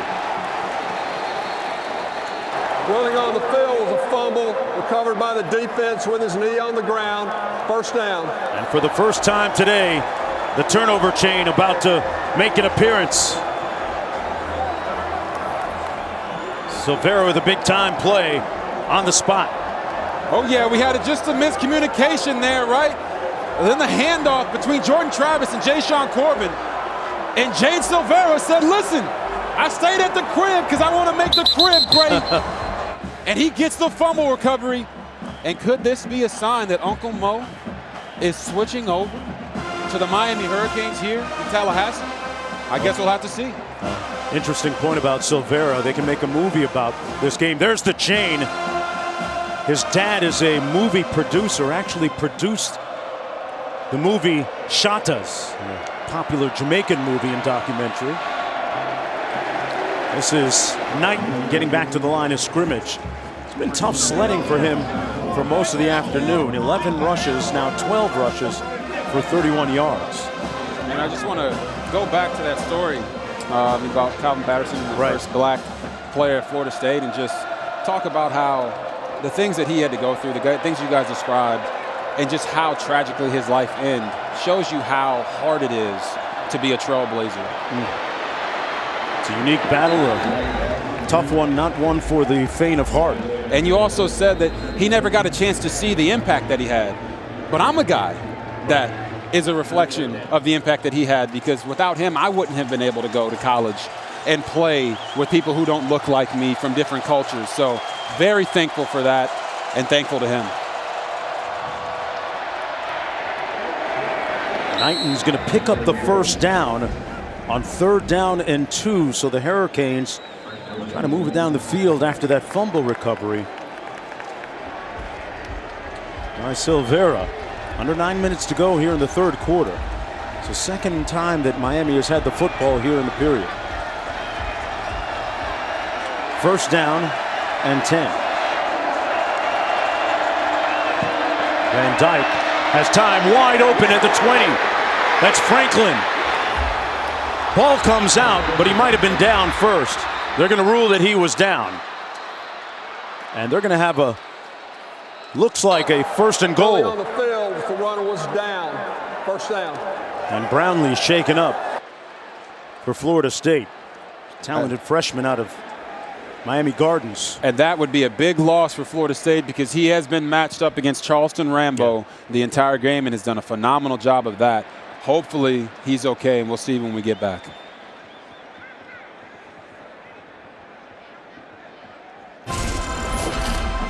Jarvis Brownlee Jr. shaken up a moment ago. This is ESPN College Football, delivered by Papa John's, part of Veterans Week on ESPN, brought to you by USAA. 1st and goal for the Hurricanes. Jones in for Brownlee. Van Dyke on the back shoulder fade, incomplete. intended for Keyshawn Smith, which brings up the point. We talked about it during the break.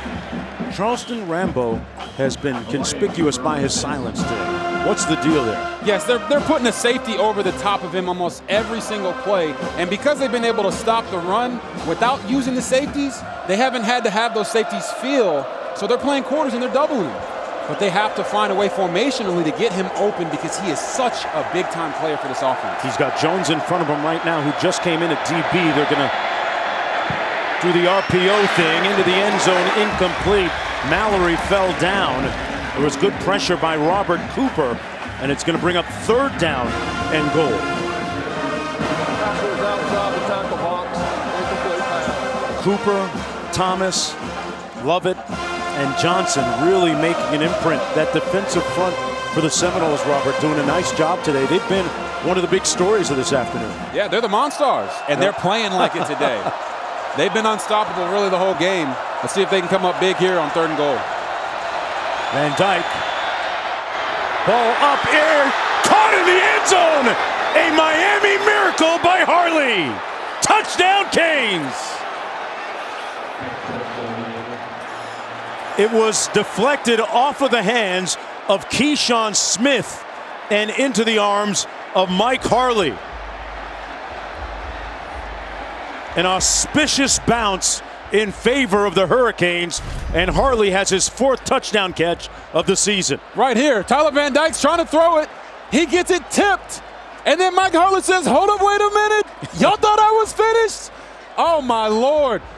This rivalry, you never know who's going to be the hero. You never know what type of plays are going to be made, but that play right there just put Miami right back in the thick of it. And looks like we have another classic on our hands soon. From Carroll City to Coconut Grove and all points in between, you can hear a little bit of a murmur coming from South Florida as the Hurricanes come alive and make this a 6-point game. I guess if you listen closely enough, Jones, you can hear Touchdown Tommy being fired way back in Coral Gables, huh? You got it. And all points in between. Liberty City, Overtown, Miami Lakes, Hialeah. So much history in this rivalry. Prime time. The playmaker, Michael Irvin, who made his stamp on this great rivalry as well. Two of the more electrifying players that have taken the field. You know, during halftime, I had a chance to, when I was going out to the media room here, Robert, ran into Mickey Andrews, longtime defensive coach and coordinator here. This would make Mickey Andrews pull his hair out. A defensive coordinator, right? It makes you wonder if on this play, will either of these guys' names be etched in the history books of this rivalry? Obviously, it's not a score that puts them ahead, but it does put them right back in it. And we could look at this later in the game and say this could have been the turning point. But Florida State has the opportunity to respond on offense and make it a moot point. Or as our guy Joey from Friends say, a moot point. Harley had that touchdown catch against Georgia Tech last week. Got another one here. And Florida State's going to take it 1st and 10 from their own 25. Well, tonight, #1 Gonzaga hosting #5 Texas in a monster early season college hoops matchup in Spokane. Our coverage begins at 10:30 Eastern, 7:30 Pacific on ESPN2 as well as the ESPNF. Gonzaga coming so close last year again. Ooh, Mark Few got some guys. Listen, you know who they got beat by, right? Oh, snap. Listen. That Baylor game, Bears, go ahead. But that game could be a Final Four preview, right? Okay. Coach Chris Barrett coming over from Tech with a slew of transfers. Drew Timme out there trying to get those guys fired up. That's going to be a game to watch. Everybody should check that one out. And Chet Holmgren, the big man. He's the real deal. 1st down and 10. Trayshawn Ward keeps those legs moving, picks up about 5, almost 6 on the play. I was going to say, there's not a lot of guys like Chet Holmgren out there who can be 7-1 and cross you up. What about take that? a 3, Yeah. drive. Man, basketball season's right around the corner. It's already started. It's just adding to the sports atmosphere, man. Woo! Hey, listen, here at Florida State in Tallahassee, they got one of the best coaches in the business. Leonard Hamilton is a Hall of Famer. He puts guys in the league and he graduates his players. Yes, he does. They've had a lot of great players come out of Florida State basketball program. 2nd and 5. Travis eludes the heat, lost the ball. Looks like he almost threw it out of bounds forward. The official there shaking his head as Harrison Hunt was there pressuring Jordan Travis. It's going to be a loss of about 4 on the play. Good pursuit here. Yeah, you see it here. Whenever you're going after a quarterback like Jordan Travis who can run, you got to pursue him all the way through. He knew that he was about to step out of bounds and take a really bad sack far back, so he tried to throw the ball out of bounds there. But, man, sometimes you get caught and don't know what to do. That was what happened right there with Jordan Travis. 3rd down and 10. 3 receivers out to the top of your screen. A little trips left. Travis on the move. Pulls the trigger wide open at the 43-yard line. That's Douglas moving the chains with a 1st down. Yes, it is. And when we talked to offensive coordinator Kenny Dillingham, he said, listen, when we really need it, we're going to move the pocket on 3rd downs to protect our quarterback and to protect our offensive line. And right there, Jordan Travis uses his legs and that arm that we've been talking about to find the open guy and move the chains on a big 3rd down. 6.5 minutes to go in the 3rd. Ward in the backfield after that 18-yard gain. Travis. Well, there's some great ball handling, but there's going to be a flag called on Frierson. Had a handful of face mask. We could see it from 3 stories up in our booth here. That's going to tack on a little more yardage. Foul. Face mask, number 3 defense. 15 yards added to the end of the run. 1st down. Listen, I haven't played defense since high school, okay? But I know that when you get into these rivalry games and all the emotions are fired up and you really want to go out there and make a play, sometimes you grab a face mask here or there. I know a lot of defensive guys talk about it. When the offensive guy puts his head down, it changes where he's at. But they're still getting all these penalties that are hurting them throughout this game, man. Their 11th of the game. Here's the counter. And that's Trayshawn Ward, former walk-on. Let's go down to Quint. It's been a big night for penalties and for wedding proposals. Oh! We've had 3 wedding proposals. One on the big screen, one in the stands, and one at halftime between band members. Wow, that's love is in the air. Yay, man. Listen to that. He was over there looking at her like she's the only one he's ever loved. A lot of dudes went to Jared's this week. Ball almost came out, and Travis got rocked. There were a bunch of guys there. Leonard Taylor, Steed, McLeod. It's going to be 3rd down coming up, a loss of 4 on the play. Miami's defense, no time for nuptials on that play. Yeah, they had no time for nuptials. And you're talking about all these penalties, but do penalties and asking someone to marry you really, does it really go together like that? Man, don't want to talk about Leonard Taylor had a great play right there getting in the backfield. Miami has done a better job here in the 2nd half of winning at the point of attack and making Florida State play behind the chains. See if they dial up a little bit of heat here on 3rd and long. Travis on a predetermined quarterback run, and the Miami defense is going to get off the field here. It'll be 4th and long, a gain of about 1. DeAndre Johnson making the tackle on the play, and the Hurricanes, well, this is on the edge of field goal range for Ryan Fitzgerald. He has a long of 53. Let's see what Mike Norvell decides to do here. Yeah, the ball is on the 37. That make it about a 54-yarder. Yeah, and we already saw him attempt a pretty long field goal today, and it didn't look that great. So, but it wasn't wide right. Listen now, shut your mouth. Don't say that. I'm just saying. Mastromanno into punt. Nose of the football down. He's going to angle and try and drop it right inside the 5. Wow. An incredibly proficient punt by Mastromanno.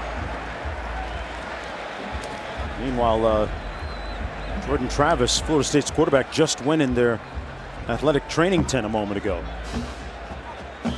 We'll see if Quint has an opportunity to find something out for us. Well, tonight, 7:30 Eastern over on ACC Network. The day's capped off by a battle for first in the Atlantic Division. Number 16 North Carolina State taking on number 12 Wake Forest, who look to bounce back after their first loss of the season to North Carolina. You don't have ACCN? Go to getaccn.com for instant access. And by the way, a win for the Canes mathematically keeps them alive to win, or at least get a piece of the Coastal Division title tonight. Yes, it does. And if you're going to watch that Wake Forest NC State game, could be a lot of points.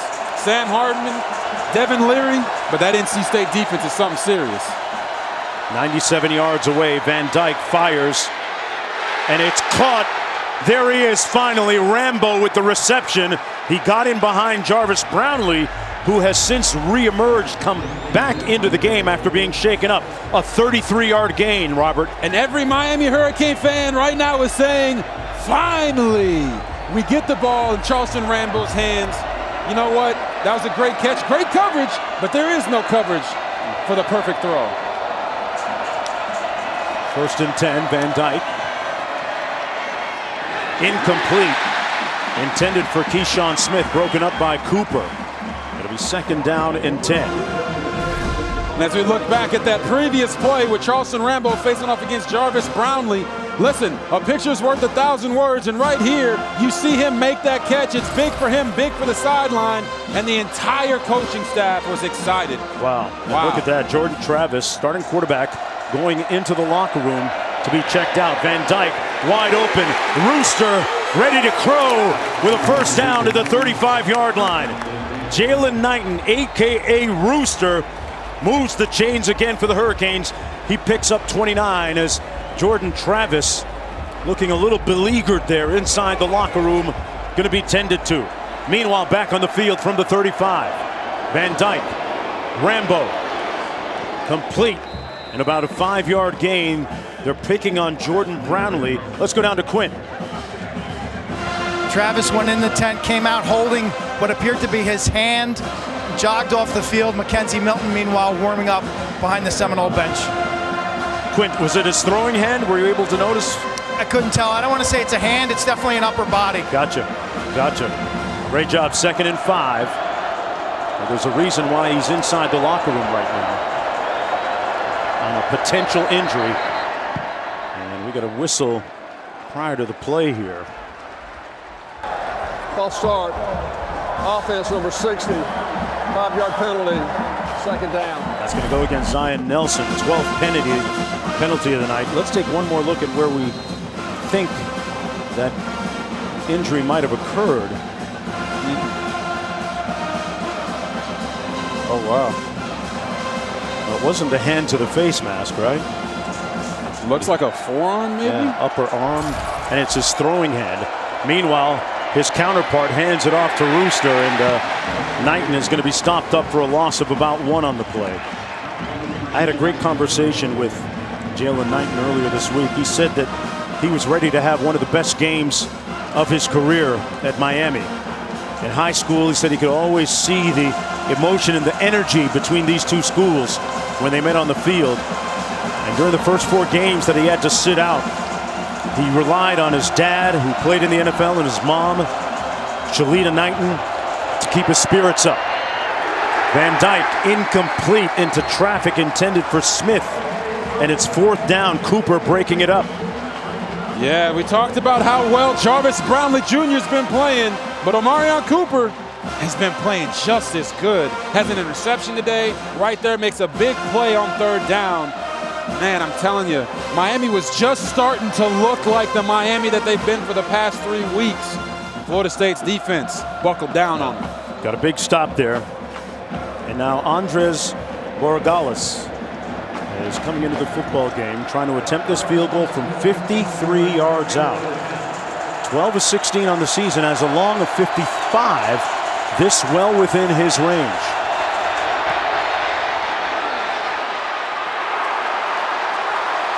And it might have been tipped at the line of scrimmage. Oh no, Jarvis there's Brownlee a flag ran down into the kicker. Oh, it was man. no good. Jarvis Brownlee. And that expression on his face says it all. Yep. You don't need the microphone from the official to know what happened here. Norvell was saying that he got pushed into him, but they always tell you once you get around there. 5-yard penalty running into the kicker, defense number 5. The penalty is 5 yards. We'll replay 4th down. So it's still 4th down, but they'll move it a little bit closer for Borregales. Yeah, it puts Brownlee in a tough position there, right? You're selling out around the edge, trying to get out there and block the kick, and you don't quite get there. Okay. Got to be able to slow yourself down or adjust your angle to be in front of the kicker, but it does look like he got pushed into it. It's just unfortunate, man. 4th down, it looks like they're going to go for it here. Van Dyke comes back onto the field as his counterpart, Jordan Travis, also reemerges from the locker room. 4th and 6, Manny Diaz going to go for it here.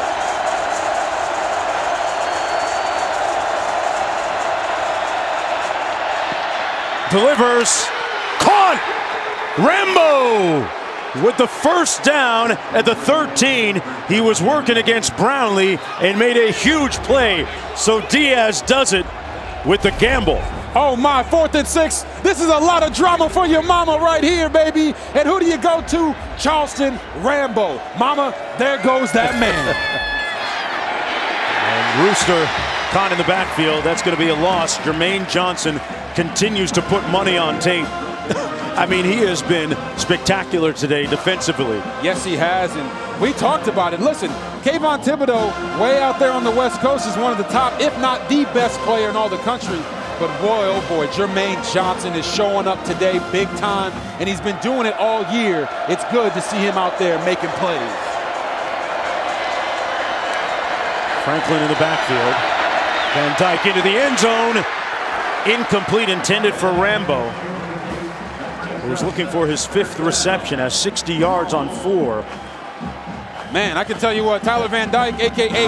Tyler Van Dimes, he is really showing off his arm on this possession, and really in the second half, because that throw right there, although it was incomplete, not many guys can even attempt that throw. I spoke to one of your Heisman Trophy winning buddies, Gino Toretto, a little bit earlier, who says Van Dyke reminds him a little bit of Phillip Rivers in a way like he'll take chances to get into tight windows. 3rd and long, completes it out of the backfield. Smith on the move, short of the 1st down, inside the 5 at the 4-yard line. He was stopped by Kevin Knowles, the freshman. He picked up 12. He needed about 2 more. Oh boy, what do we do now? He gambled last time on 4th down. Time winding down in the 3rd quarter. He's definitely going to take the quarter and think about this. 4th and 2, kick a field goal, make it a 3-point game, or go for it. Or become a cheerleader for the fans that have driven up the Florida Turnpike or up I-75 or across Interstate 10 and converged here in Tallahassee for the 66th meeting between these two teams. Listen, this rivalry is about blood, sweat, and respect. The first 2 you give, the last one you earn.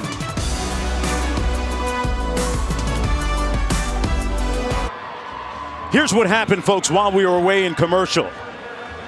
Both players assessed, both teams assessed penalties as they met face-to-face, face mask to face mask at midfield, right on the Florida State logo.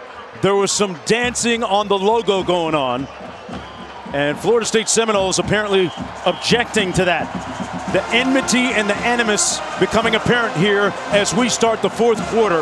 The Hurricanes with the football, 4th down and 2. Oh yeah, these men ain't afraid of turning it into a street fight, but they got to keep their emotions in check. Oh baby, here we go. They're going to go for it. Knighton in the backfield.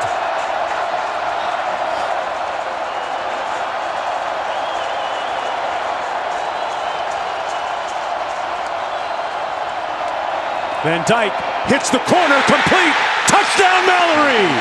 And the Canes a point away from taking the lead. Manny Diaz rolls the dice and comes up huge.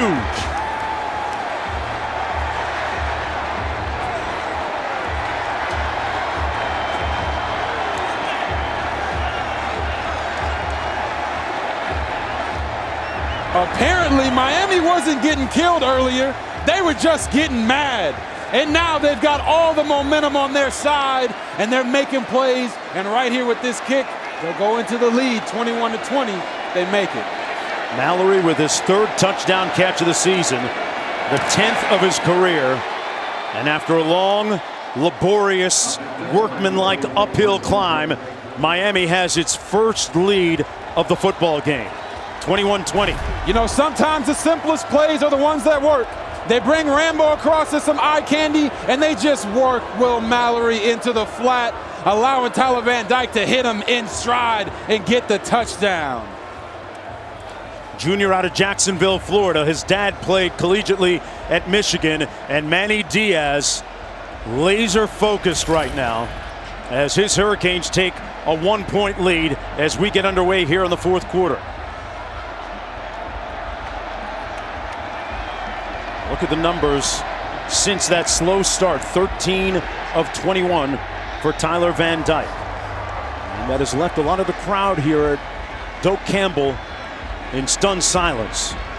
But Jordan Travis is back on the sidelines after emerging from the locker room and being worked on by the athletic training staff. You know, we said that Miami didn't have any energy on the sideline, but now they do. And what does that say about Tyler Van Dyke? That he was able to come back from the struggles early in the game and ball out for his squad to put them back in the lead here in the 4th quarter.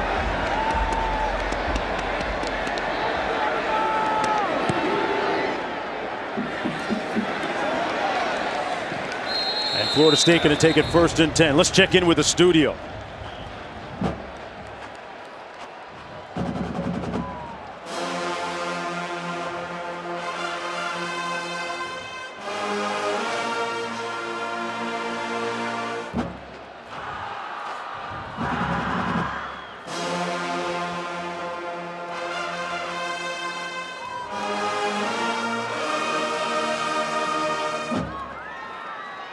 All right, back here, 14:56 to go in the 4th quarter in the 66th chapter of Florida State against Miami. Let's see what Jordan Travis looks like on this drive. Check out his health and fitness. Back to pass. A little jump pass, incomplete. There was some good heat on him. It was intended for McDonald. There was good pressure up front by the Hurricanes front. Timeout. An injured player. Got a timeout in the field with the injured player. We're going to take one as well with them. We'll be right back right after this. Taco Bell welcomes you to the Live Más Student Section of the Year contest. Use hashtag Student Section Sauce to get the committee's attention and go to ESPN.com/Taco Bell to see how your school can compete. They are all dressed up, ready to show out off the field as well. That was a great shot of the guarded and goal guys right there. Douglas in the backfield. Travis looking to pass. Down the sidelines, incomplete, intended for Parchment. Andrew Parchment, the senior from Cypress Bay High School in Weston, Florida. Oh, man, Andrew had a beat on it. Andrew Parchment must not have been thirsty right there because he was wide open, and he just started slowing down. It was actually a great throw by Jordan Travis. Would have hit him right in stride if he would have just been aware that he had an opportunity to get the ball. Parchment from a great program down in Weston, Florida. Played for Mark Guandolo, one of the top coaches formerly in the Miami-Fort Lauderdale area. 3rd down and 10. Travis going to sling it again. Completes it to Parchment. Went right back to him, but it's out of bounds short of the 1st down. DJ Ivey pushed him out of bounds, so it'll be 4th and about 2 on the 8-yard pickup. And in comes the punt unit. Well, Jones, it's crazy. Success in a rivalry, right? It's not owned, it's leased. Okay. And we saw early in the game how Florida State was going down, putting up points, controlling the ball, and playing smart football. And they were putting those deposits in. But now, it looks like Miami has that momentum. They're the ones that are putting the deposits in. And we're just going to see who's got enough money at the end of the day to keep making those deposits and come away victorious. So you trying to tell me the Hurricanes just had the lead on layaway? They put it on layaway? You know, they got good credit, I hear. Hey, listen, we know what layaway is. Okay? 800 score, 800 credit score. They're used to playing and very comfortable in close game situations. They feel right at home when the margins are tenuous. They'll have the ball 1st and 10 when we come back.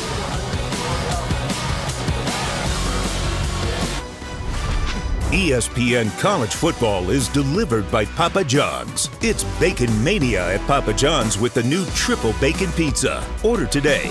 And in part by Liberty Mutual Insurance. Only pay for what you need. Even with a relatively small population, roughly 196,000, the city of Tallahassee has more than 24 galleries and 15 museums. Walk around town and observe a little bit of artwork. Seminoles trying to paint a happy ending. And a wonderful picture here in this 66th edition of this rivalry. Van Dyke sliding in safely for an 8-yard gain on the play. One thing about Van Dyke, that if you look at his comportment, his disposition, since the opening kickoff, it's been very level, Robert. Not too high, not too low, just right in the middle, regardless of those early miscues that he had. Yeah, and the thing he did really well there was when it's time to go, you go. Here's Rooster on the run. Tripped up short of the 1st down by a yard, but it looks like there's a flag down. Illegal substitution, defense. The place player did not get off the field before the snap. That's a 5-yard penalty. The result of the penalty is a 1st down. 1st down Hurricanes. Here's the look. This is what leadership looks like. His voice intoning passionately on the sidelines. And as a freshman, a guy that has really helped revive and resuscitate the Hurricane season from the time he took over. He has, and that's why we were so shocked earlier in the game when he wasn't playing as well, because these last 3 weeks he's been on fire. Off the RPO, taking a shot deep on the post and overshoots his receiver, Rambo. You know, after the North Carolina loss, offensive coordinator Rhett Lashley took him aside and out of the quarterback's room, Robert, and you comment on this after. I want to get your perspective on it. And he said, hey, listen, tell me what you really see. Got him in a room by himself. Tell me what you really see, how you really feel about things. And Lashley said he wanted him to be real amongst just the two of them. Yeah, Rhett Lashley talked about how, you know, sometimes when you're around a group of people, you don't want to say what you really think or what was really going on. So he took him off by himself, and he got him to open up. And that has helped their relationship, and that relationship between play caller and quarterback is the most important thing. Timeout. Miami, 1st charge, timeout. And right now, Coach Lashley is hotter than July. Back after this. Tyler Van Dyke and the Canes back in Tallahassee. It was a young quarterback in his meeting with offensive coordinator Rhett Lashley. Lashley said, what are you seeing? What are you seeing? Tell me why. They had a calm dialogue. And now Van Dyke, you see his humbleness, his confidence. Gets rid of it in time too, Quint, to his main target, Rambo. He's a team-first guy, Robert. What stands out to me today is, Mark, you mentioned it, even Stephen Keel, you know, one time I saw him slam his headset, but otherwise, this kid, he's so steady for a freshman. Oh, and he's wheeling and dealing out there right now. Great job by Charleston Rambo, making sure he worked with the quarterback when he broke the pocket. Van Dyke flushed out of the pocket. Got a lot of real estate ahead of him. Got a good block, too, inside the 30. Trips inside the 25-yard line, and the Canes offense on a roll right now. The Canes offense is on a roll right now, but Tyler Van Dyke right there on that run looked like he was falling for about 30 yards. He got tripped up by the 30-yard line. He got tripped up a little bit, but listen, he's keeping his eyes down the field. When it's time to go, he goes. He sees all that open space, and he's like, oh, me? Okay, let's go. Get vertical. Tyler Van Dyke is playing really well right now, guys. They spotted at the 26-yard line after the 19-yard scamper. And the interesting thing about him is he benefited last year from sitting behind De'Aaron King and really learning, and Coach Lashley talked about how he learned from his leadership as well. Van Dyke swarmed, swallowed, and sacked back at the 35. Guess who? You only got one guess. Jermaine Johnson. He has been a terror, a demon in that backfield. He's right in there at the bottom of your screen right there, and he just keeps making plays. There's no other way to say it. He's a big-time player. Do they need to double team? Do they need to double team him, Robert? I mean, they should have double teamed him 3 quarters ago. Listen, he's got 3 sacks. At some point, you have to realize that what you're doing ain't working. He keeps making these types of plays. Chip him, double team him, whatever, but don't let him take you out of this game. Loss of 9. Van Dyke out of the backfield hits Rooster. Ready to crow. Rooster took a hit and keeps going. Knighton! Touchdown, Canes!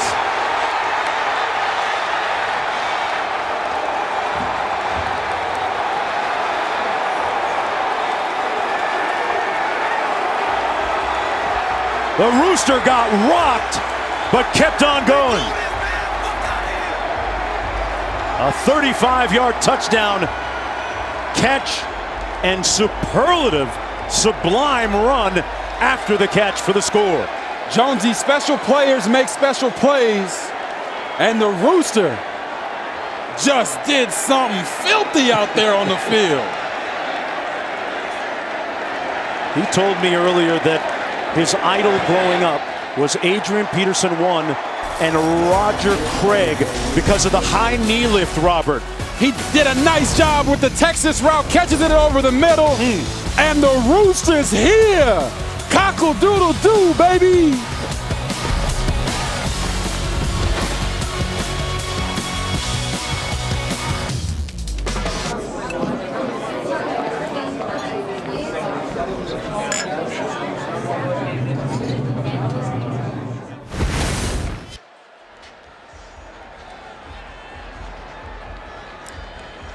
A stunning turnaround here in the second half.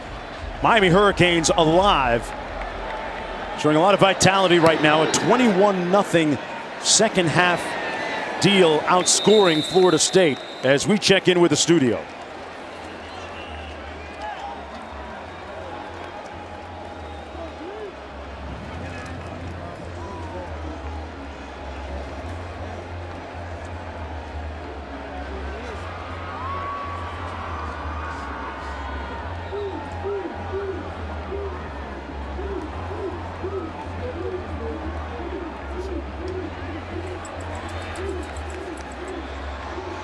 All right, 11:04 to go in the fourth quarter. Trayshawn Ward in the backfield. And it's still Jordan Travis in at quarterback. Douglas in motion. Handoff to Ward. And Ward with a nice gain of about 3. Well, this was the scene on the sidelines a moment ago. Knighton, a.k.a. Rooster, being prompted by his teammates. You can feel the swag coming back a little bit. The drip sold separately. The drip is sold separately, and there's Ed Reed. He's loving what he's seeing right now. Second down and 3. Reed, a Hall of Famer.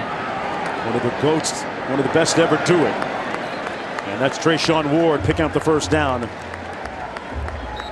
Reed with a prominent role as part of the Hurricanes program, hired by Manny Diaz a couple of years ago, chief of staff, and his influence on the sidelines and locker room with administrators cannot be overstated. Just imagine, right? You go to the U, there's Ed Reed. He's not coaching yet, but he's there. You can bounce ideas off of him, and just his presence in that building has to be phenomenal for those young men. Corbin in the backfield on 1st and 10. Great moves by Jordan Travis, and got down after a 5-yard gain. Look at the stark contrast between the first and second half for Mike Norvell's team. 3 punts, a field goal. They lost a fumble and missed a field goal. I don't know. Had a comfortable lead in the first half. 9.5 minutes to go here in the fourth. Travis down the sideline. Incomplete for Wilson, not even close, and a quizzical, puzzled look by Travis over his coaching staff on the sidelines. Man, as you know, Jonesy, in these types of games, when momentum shifts back and forth, somebody's got to make a play. Who's going to be that guy for Florida State? Obviously, the one who's been doing it the majority of the day has been Jordan Travis. But here, 3rd and 4, maybe it's one of these running backs that come up big with a nice run, but Florida State needs something good to happen for them so they can try to get this momentum back. Corbin is averaging 5 yards a pop tonight. Travis looking to pass it. And now tucks it under. He's got some work to do. He's going to come up a little bit short. 4th and about half a yard to go. And with 9:22 to play, what does Mike Norvell do? Yeah, he goes for it. Okay. Listen, you're down 8, 4th and 1. It's crunch time, man. Trust your offense, trust your guys. Call the best play you got in your playbook. You've been practicing this play all week. Go out and execute. Still just a 1-score game. 4th down and short. Florida State trying to snap their 2-game losing streak on the heels of a 3-game winning streak, on the heels of a 4-game losing streak. That's been the story of their season. 4th and short. The clock stopped. There was no signal on field to stop the clock. So we're going to reset the clock to 9 minutes and 9 seconds, please.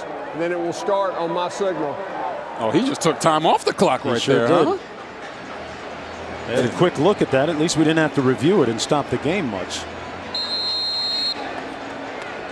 4th and 1. McLeod, Ford, Harrison, Hunt, and Johnson up front for the Hurricanes.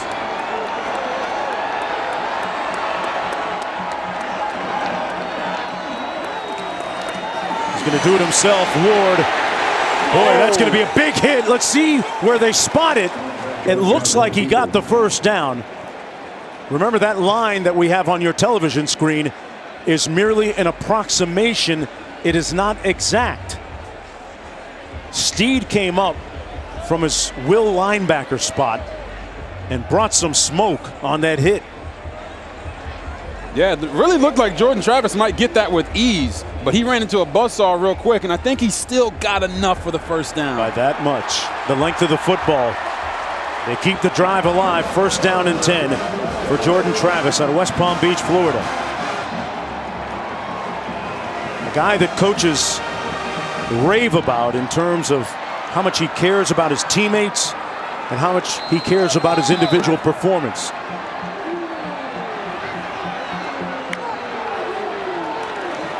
Toss into the boundary. This is Corbin trying to square those shoulders and get north-south. Pushed out of bounds by Williams. Picked up 5 on the play. This is what I want to see Florida State's offense continue to do. It's been these quick hitting runs, control the clock. Like you said, it's a 1-score game. Right. You don't have to start throwing the ball every single down. It's not really your strong suit. But when they do get that opportunity to hit the big play down the field, they have to capitalize on it. 2nd down and 5. Douglas in motion. They run the counter again and nowhere to go for Trayshawn Ward. The former walk-on was put on scholarship just this spring. Jonathan Ford making the tackle on the play. Well, Tuesday we'll have exclusive reveal of the next college football playoff top 25 rankings. Reaching the guys, breaking it down top to bottom. Coaches, reactions, and a lot more with committee chairman Gary Barta, University of Iowa AD. 7 o'clock Eastern, 4 Pacific on ESPN and the ESPN app. 3rd down and 4 coming up.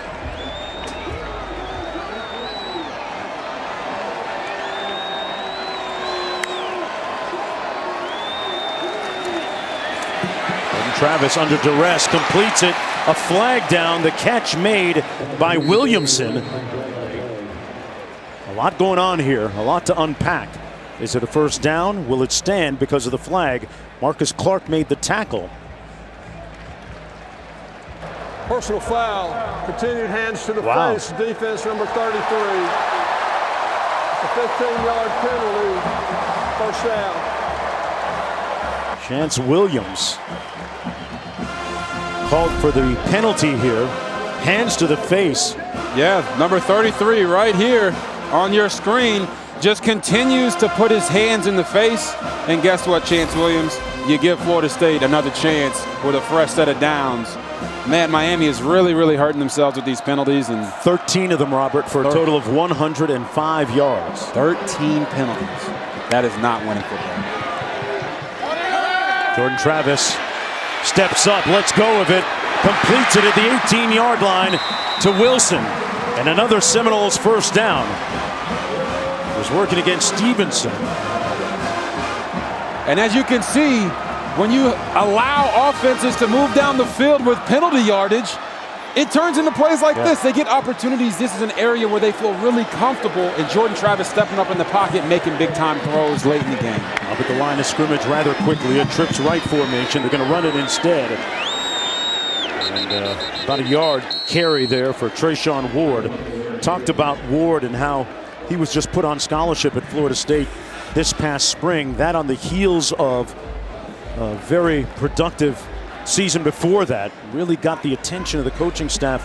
Running scout team. I like to call them scout team All-Americans. Oh, yes. Where you're tearing up the ones and the starters and giving them a hard time. They put them on a Scully after that. And listen, sometimes when you are that scout team All-American, that's your only way to showcase your skills. And what would you know about that? You don't know nothing about scout team. Get out of here.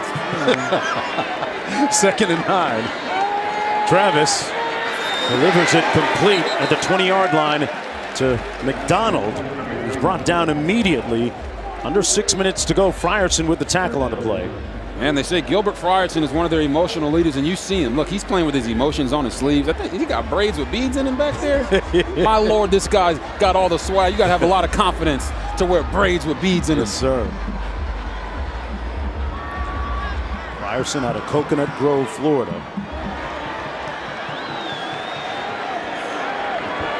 3rd down and 11.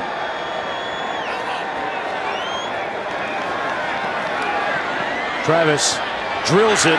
It's caught. They're going to mark it about the 11-yard line to Douglas.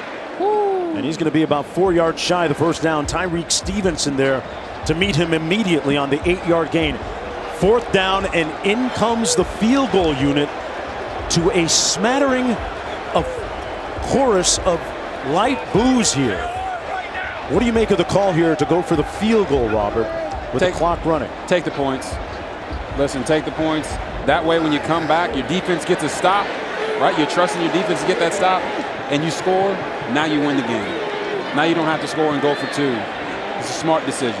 Fitzgerald, 2 of 3 today, knocks this one through from 29 yards out. The margin is down to 5. And listen, when number 11, Jermaine Johnson, is on your side, you trust that defense in this situation.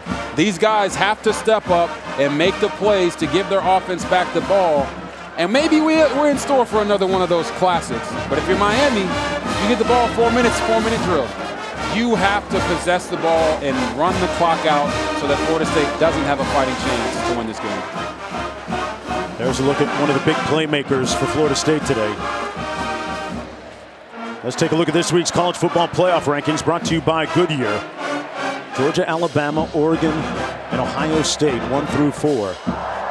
Cincinnati not invited to the party despite the win yesterday. We'll see where they end up on Tuesday night. Oh, man, I could go off on this. Listen, Cincinnati's been winning all year. It's wrong. Winning should mean something. Yeah. And guess what? Did you see the 6 and 7 right there?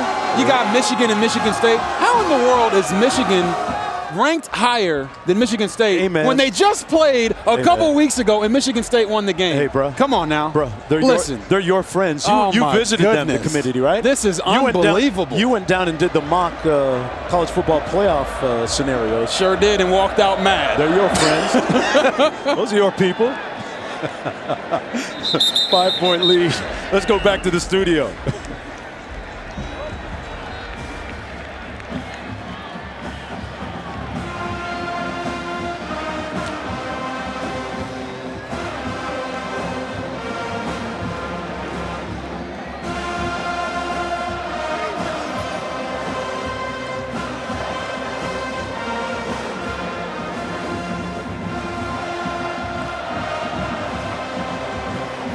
Is that what they call the down dog position? No, that's not down dog, but that is a little bit of T-spine rotation. T-spine, okay. You know, all right. Not quite yoga, but listen, it's okay, Matt. He might need some straightening after this game. Van Dyke delivers a strike complete to Harley, who had that miraculous touchdown catch a little bit earlier. It was a tone-changing reception. It was a deflection off of Keyshawn Smith and into Harley's arms for the touchdown. Yeah, and it really kick-started this entire offense. And as you'll see now, Miami normally goes fast and tries to get as many plays in as they can, but in this moment they have to slow it down and try to eat that clock up. We'll see if their offense can still function as well in that tempo.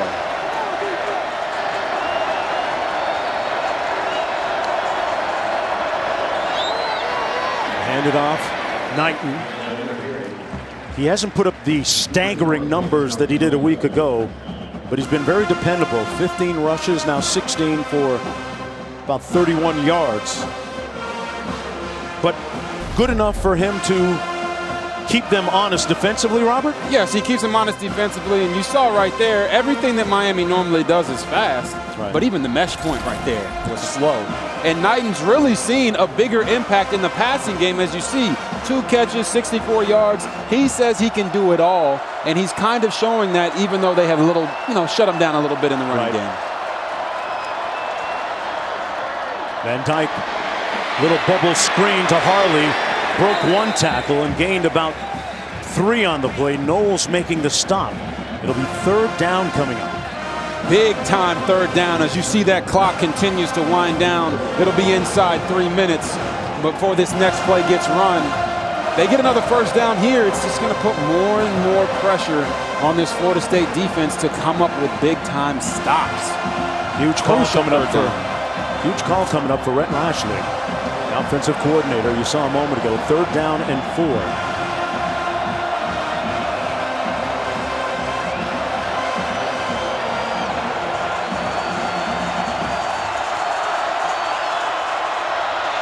Completes it to Mallory, the tight end, fighting, but coming up a little bit short. The Seminoles defense impervious on that play. And look who's there. Look who's there to make sure Will Mallory can't get the 1st down. It's Jermaine Johnson. Once again, his motor never stops, people. Great pursuit. He comes from the left side of your screen and lays the smack down on Will Mallory right there to ensure that he goes down and cannot continue to fight for extra yardage. It's 4th and 1. The question now is, what does Manny Diaz do? We've seen him gamble on 4th down twice and be successful. Let's see who's making big moves on the field today, brought to you by SoFi. And in the second half, the Hurricanes have had all the answers. They have been very opportunistic. And then the touchdown, the miraculous reception from Miami that they'll be talking about for a long time. And then Rambo emerging as the threat that he was talked about being coming into the game. And Mallory with the reception and the touchdown there. Rooster starting to make some noise as well. And that's where we are right now. 4th down and 2. Headley into punt. Wow. Going to get a great bounce, but they won't stop it before it gets into the end zone. Wow. Man, I was just about to say that they've been almost like ball magnets. As you saw that highlight reel, the ball just keeps finding them. But right there, it kind of creeped into the end zone before they could get there. That could be a big play. Being backed up in your own territory when you're trying to go on a game-winning drive is a lot harder than having the ball out at 25. So 2:19 to go, Robert. That field goal that Mike Norvell decided to take proved to be the right move. With 2:19 to go, they get an opportunity to get possession of the football again and drive it down the field. Only a touchdown will do, though, at this point. And I got to correct myself. They're actually going to be at the 20-yard line, but that's a much better operating situation than being backed up in your own territory. Travis going up top. Caught! Douglas! Huge! The Seminoles strike! on the first play.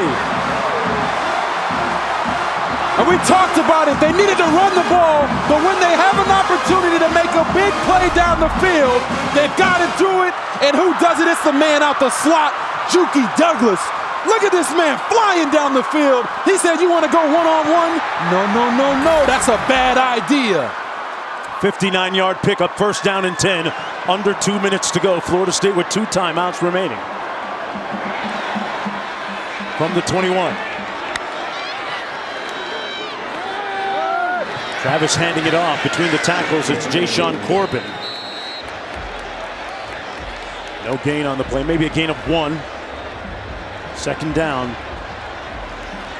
Man, this stadium is alive right now. I don't think I've heard them cheer that loud the entire game. It shows you how much it means. Or perhaps season, Robert, the way it's been here this year in Tallahassee. Very true, Jonesy. Little blitz coming for the Hurricanes. Into the end zone. Oh, contact, no flag. Kinchins was there closely with Douglas. And it almost looked like Douglas ran him over. Well, I will say this. As a defensive back, you were entitled to your own ground. Okay. But right here, it looks like there was a lot of hand fighting going back and forth, but I can completely understand why the boos in the stadium are going right now, because my man Kitchens did not allow the receiver to make a play on the ball. But hey, sometimes it's tough to tell who's holding who. Kitchens might have saved himself there by acting like he was trying to catch the ball there. Third down and 9.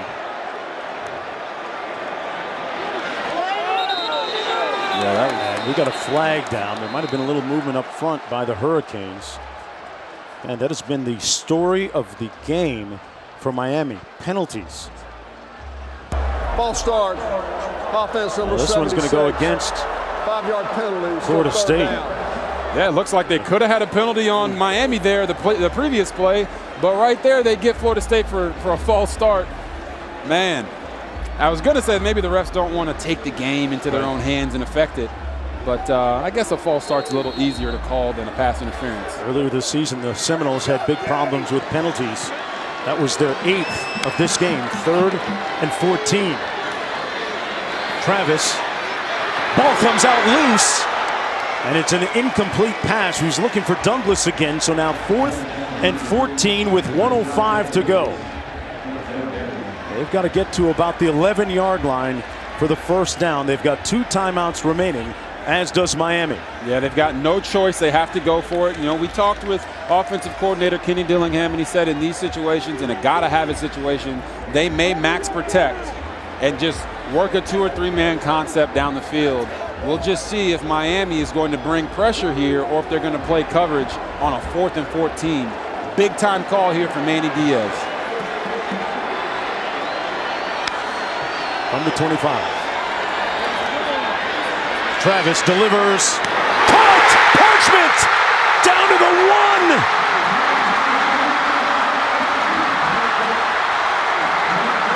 Parchment atoning for that earlier error. 24 yards on the cusp of scoring. And would you look at that? When you need it the most, Jordan Travis steps up and he uses his arm on 4th and 14 to get the big-time conversion to Andrew Parchment. And look at that smile on his face. They're going to see where he will be marked down. Rolling on the field, if the runner was short of the goal line, that play is under further review. You saw that smile on Jordan Travis's face walking off the field because he knows he just made a big-time play. And right here, Andrew Parchment is clearly down. He's not into the end zone. Right here, you see the ball. Wrist, all of that is down. Short of the end zone there. Short of the end zone. Here he is, trying to find it. Boom, gets hit. Let's see where the elbow. Yep, elbow's down. That's actually not that definitive a look right there. Not gonna lie to you. But the other look was, the previous look was pretty clear. His wrist and elbow were down before he got into the end zone. But man, look at this. This guy's a transfer from Kansas. He's coming over. He had the mistake, as you talked about, Jonesy, earlier when he wasn't paying attention. He was paying attention on that one, though. Second reception of the afternoon, of the night for Andrew Parchment. one of the many talented players out of that South Florida area that is playing for the Seminoles. As I mentioned, here's the call. Further review, the ruling on the field that the runner was just short of the goal line, that ruling is confirmed. It will be Florida State's ball, first and goal from inside the 1 yard line. Boy, what a pass by Jordan Travis, though. He delivered a dime to Parchment. Everybody, including us, have talked about his legs the entire game, how he's gone out here and been electrifying. But it's his arm, 18 to 26 for 274 yards. And in the biggest moments, he's made the right play.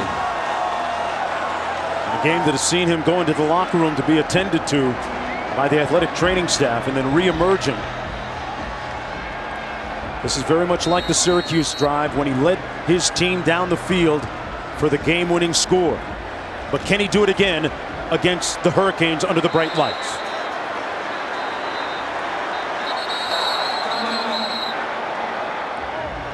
This is what rivalries are all about. And you'd have to go all the way back to 1951 for the first meeting between these two schools. Miami won it 35-13. And in the 65 editions since that, there have been so many different stories, so much elation, celebration, and conversely, a lot of heartbreak.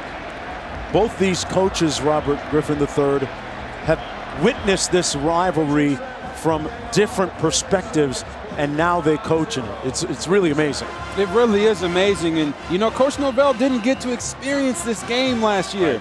But there's a lot of guys on that field right now that have lived for this moment. They watched it growing up. They committed to Miami or Florida State because they wanted to play in this game. This is must-see TV. It's one of the greatest rivalries in all of college sports. What about Manny Diaz? Attended Florida State as a student, now coaching Miami. You talk about the cross-pollination, so many different ways in this game. Here we go, first and goal.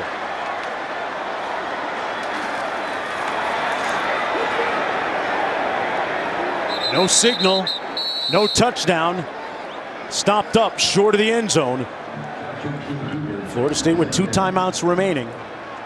Miami with 1 remaining. You know, I actually like the call of the QB sneak because I don't think you need to get cute here. Okay. Right? You only got to get a certain amount of real estate to get this touchdown. But, yeah, don't go into a passing formation or run any weird plays. Either do the QB sneak, turn around, hand it off to the running back, get it in the end zone, and walk away victorious. Looks like they're going to rewind the clock to 36. So it'll be second down and goal. And Dyke forced to be a spectator right now. I was going to say, Jones, there's so much on the line right now. But every blade of grass you have to fight for in games like this.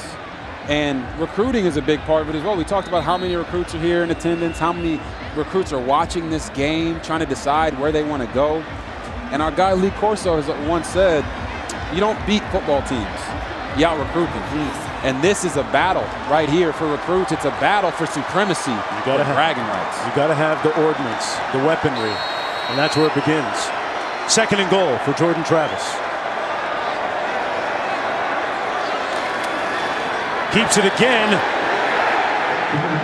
No signal, short of the end zone on consecutive plays. And there's a flag down as well.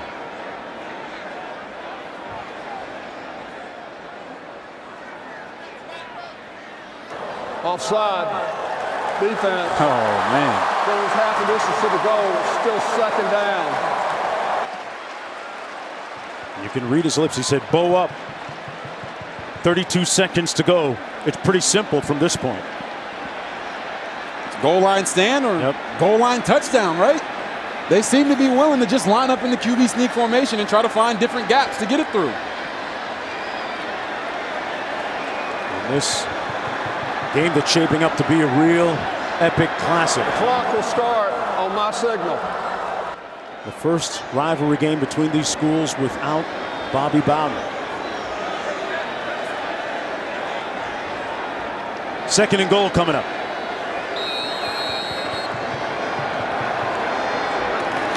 Travis again. And he got in. Touchdown Seminoles.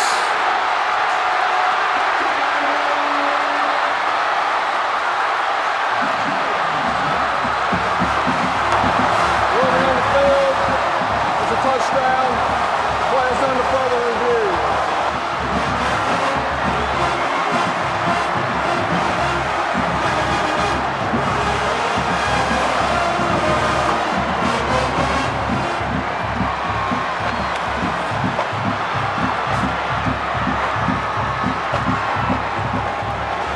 We're going to take another look at it. But it clearly appeared that Jordan Travis got in. It really did. You know, they went up the middle, they went to the right, they went to the left, and right here you see it, touchdown. He's in the end zone, he got a little help from his friends. And listen, people, win, lose, or draw, it's always popping at recess in College Town. But the Seminoles are looking to give Nole Nation even more reason to party. It's a one-point game. Mike Norvell, if this stands, already indicated they're going to go for two. After further review, the ruling of a touchdown is confirmed.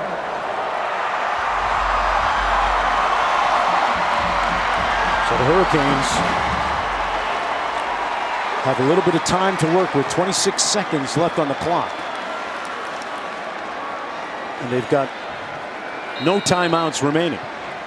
Really, if they're successful here or not, it doesn't change Miami's plan. They have to at least go try to get a field goal. Right. But if they can get this two-point conversion, they can ensure themselves that a field goal will not beat them.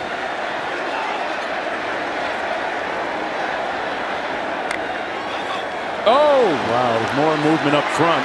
Travis Doesn't matter. says, don't worry about it, I got this. JT. Offside. Defense. Penalty is declined. The point after is good. As in JT money. He was cash. 26 seconds to go. The Seminoles up by 3.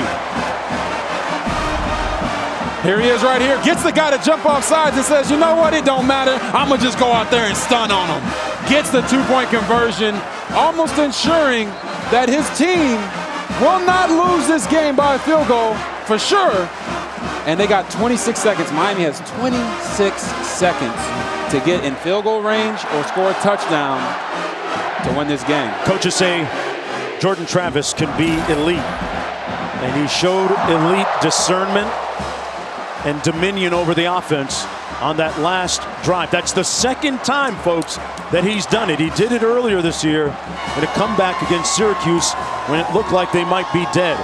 So he is a real maestro, Robert, when it comes to running that 2-minute drill. Yes, it is. He has confidence in that 2-minute drill. He made throws that people didn't think he could make during that 2-minute drill. And listen, man, we said who's going to be the hero? Who's going to be the hero at the end of this game? Whose name is going to be etched in stone? And you're looking at him right there, and his guys know it. But they got to finish this game and ensure that Miami can't come back. I'm going to start 1st and 10 from the 25. Let's go to the studio.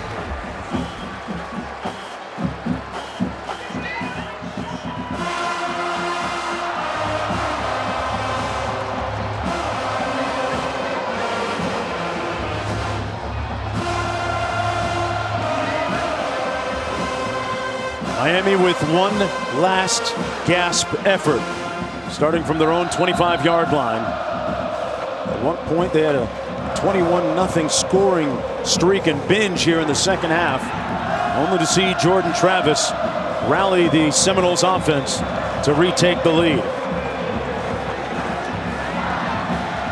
Oh, this stadium's going to be rocking like Coliseum right now, or Target, since they turned it into a Target, unfortunately. Miami doesn't have any timeouts remaining. Van Dyke. Incomplete, intended for Rambo at the 45. Battling against Cooper. It'll be 2nd down and 10. 21 seconds to play. I don't blame Tyler Van Dyke for trying to go to his main man, Charleston Rambo. He's been a star all year. Expect him to continue to try to get to him and Will Mallory and Keyshawn Smith. They've got a plethora of weapons, but time is not on their side with 21 seconds. Saw the graphic. Last 5 Hurricane games decided by 4 points or less. Incomplete over the middle. It'll be 3rd down and 10. Keyshawn Smith, the closest receiver for Van Dyke. 16 seconds to play. And you want to talk about the closest receiver? Well, look at that man right there again, Jermaine Johnson, number 11, making Tyler Van Dyke throw the ball earlier than he wanted to. Man, the amount of impact he has had in this game is unprecedented. This guy is a bona fide baller. 3rd and 10. Van Dyke lets it rip. Into traffic, incomplete. A big hit on Mallory as Cooper and he collide. Both getting up slowly. And it'll be 4th down and 10. Ashley gets his play to the quarterback. With 9 seconds to go, Hurricanes really in tough here. Yeah, it's a do-or-die situation right here. Honestly, I'm a little shocked that they didn't throw a flag there, maybe for targeting, but I'm not targeting, just hitting a defensive receiver, but the corner was trying to catch the ball, and that's probably why they didn't call it. It was accidental contact. Here we go. Van Dyke finds his receiver at the 44, 2 seconds to go. Rambo, they got to get to work quickly. Got to spike and maybe get a play. Oh, wow, he took a long time before spiking. It took 3 steps on the drop back. Oh, my Lord. Tyler Van Dyke, what are you doing? And Mike Norvell seems to be indicating should be 0 time left. He took a 3-step drop and spiked it. Yeah. By rule, in order for the quarterback to spike the ball, there has to be 3 seconds on the clock. There were 2. Therefore, the ball game is over. Oh, my Lord. What an inglorious ending for the Hurricanes. And the Seminoles say less. We got it. Florida State ends their 4-game losing streak against their neighbors to the south. And it's time to dance and party.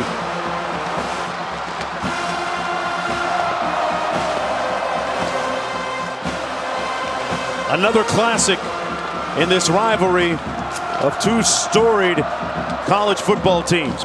But between them, they've got 7 national championships.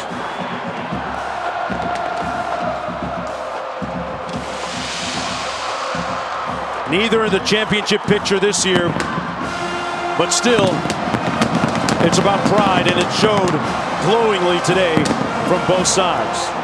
31-28 the final score. The Seminoles win it. Stay tuned for Texas A&M and Ole Miss coming up next. For Quint Kesenick and Robert Griffin III and our entire talented crew, I'm Mark Jones. What a scene. Through the smoke, the Seminoles emerge victorious. So long, everybody, from Tallahassee, Florida.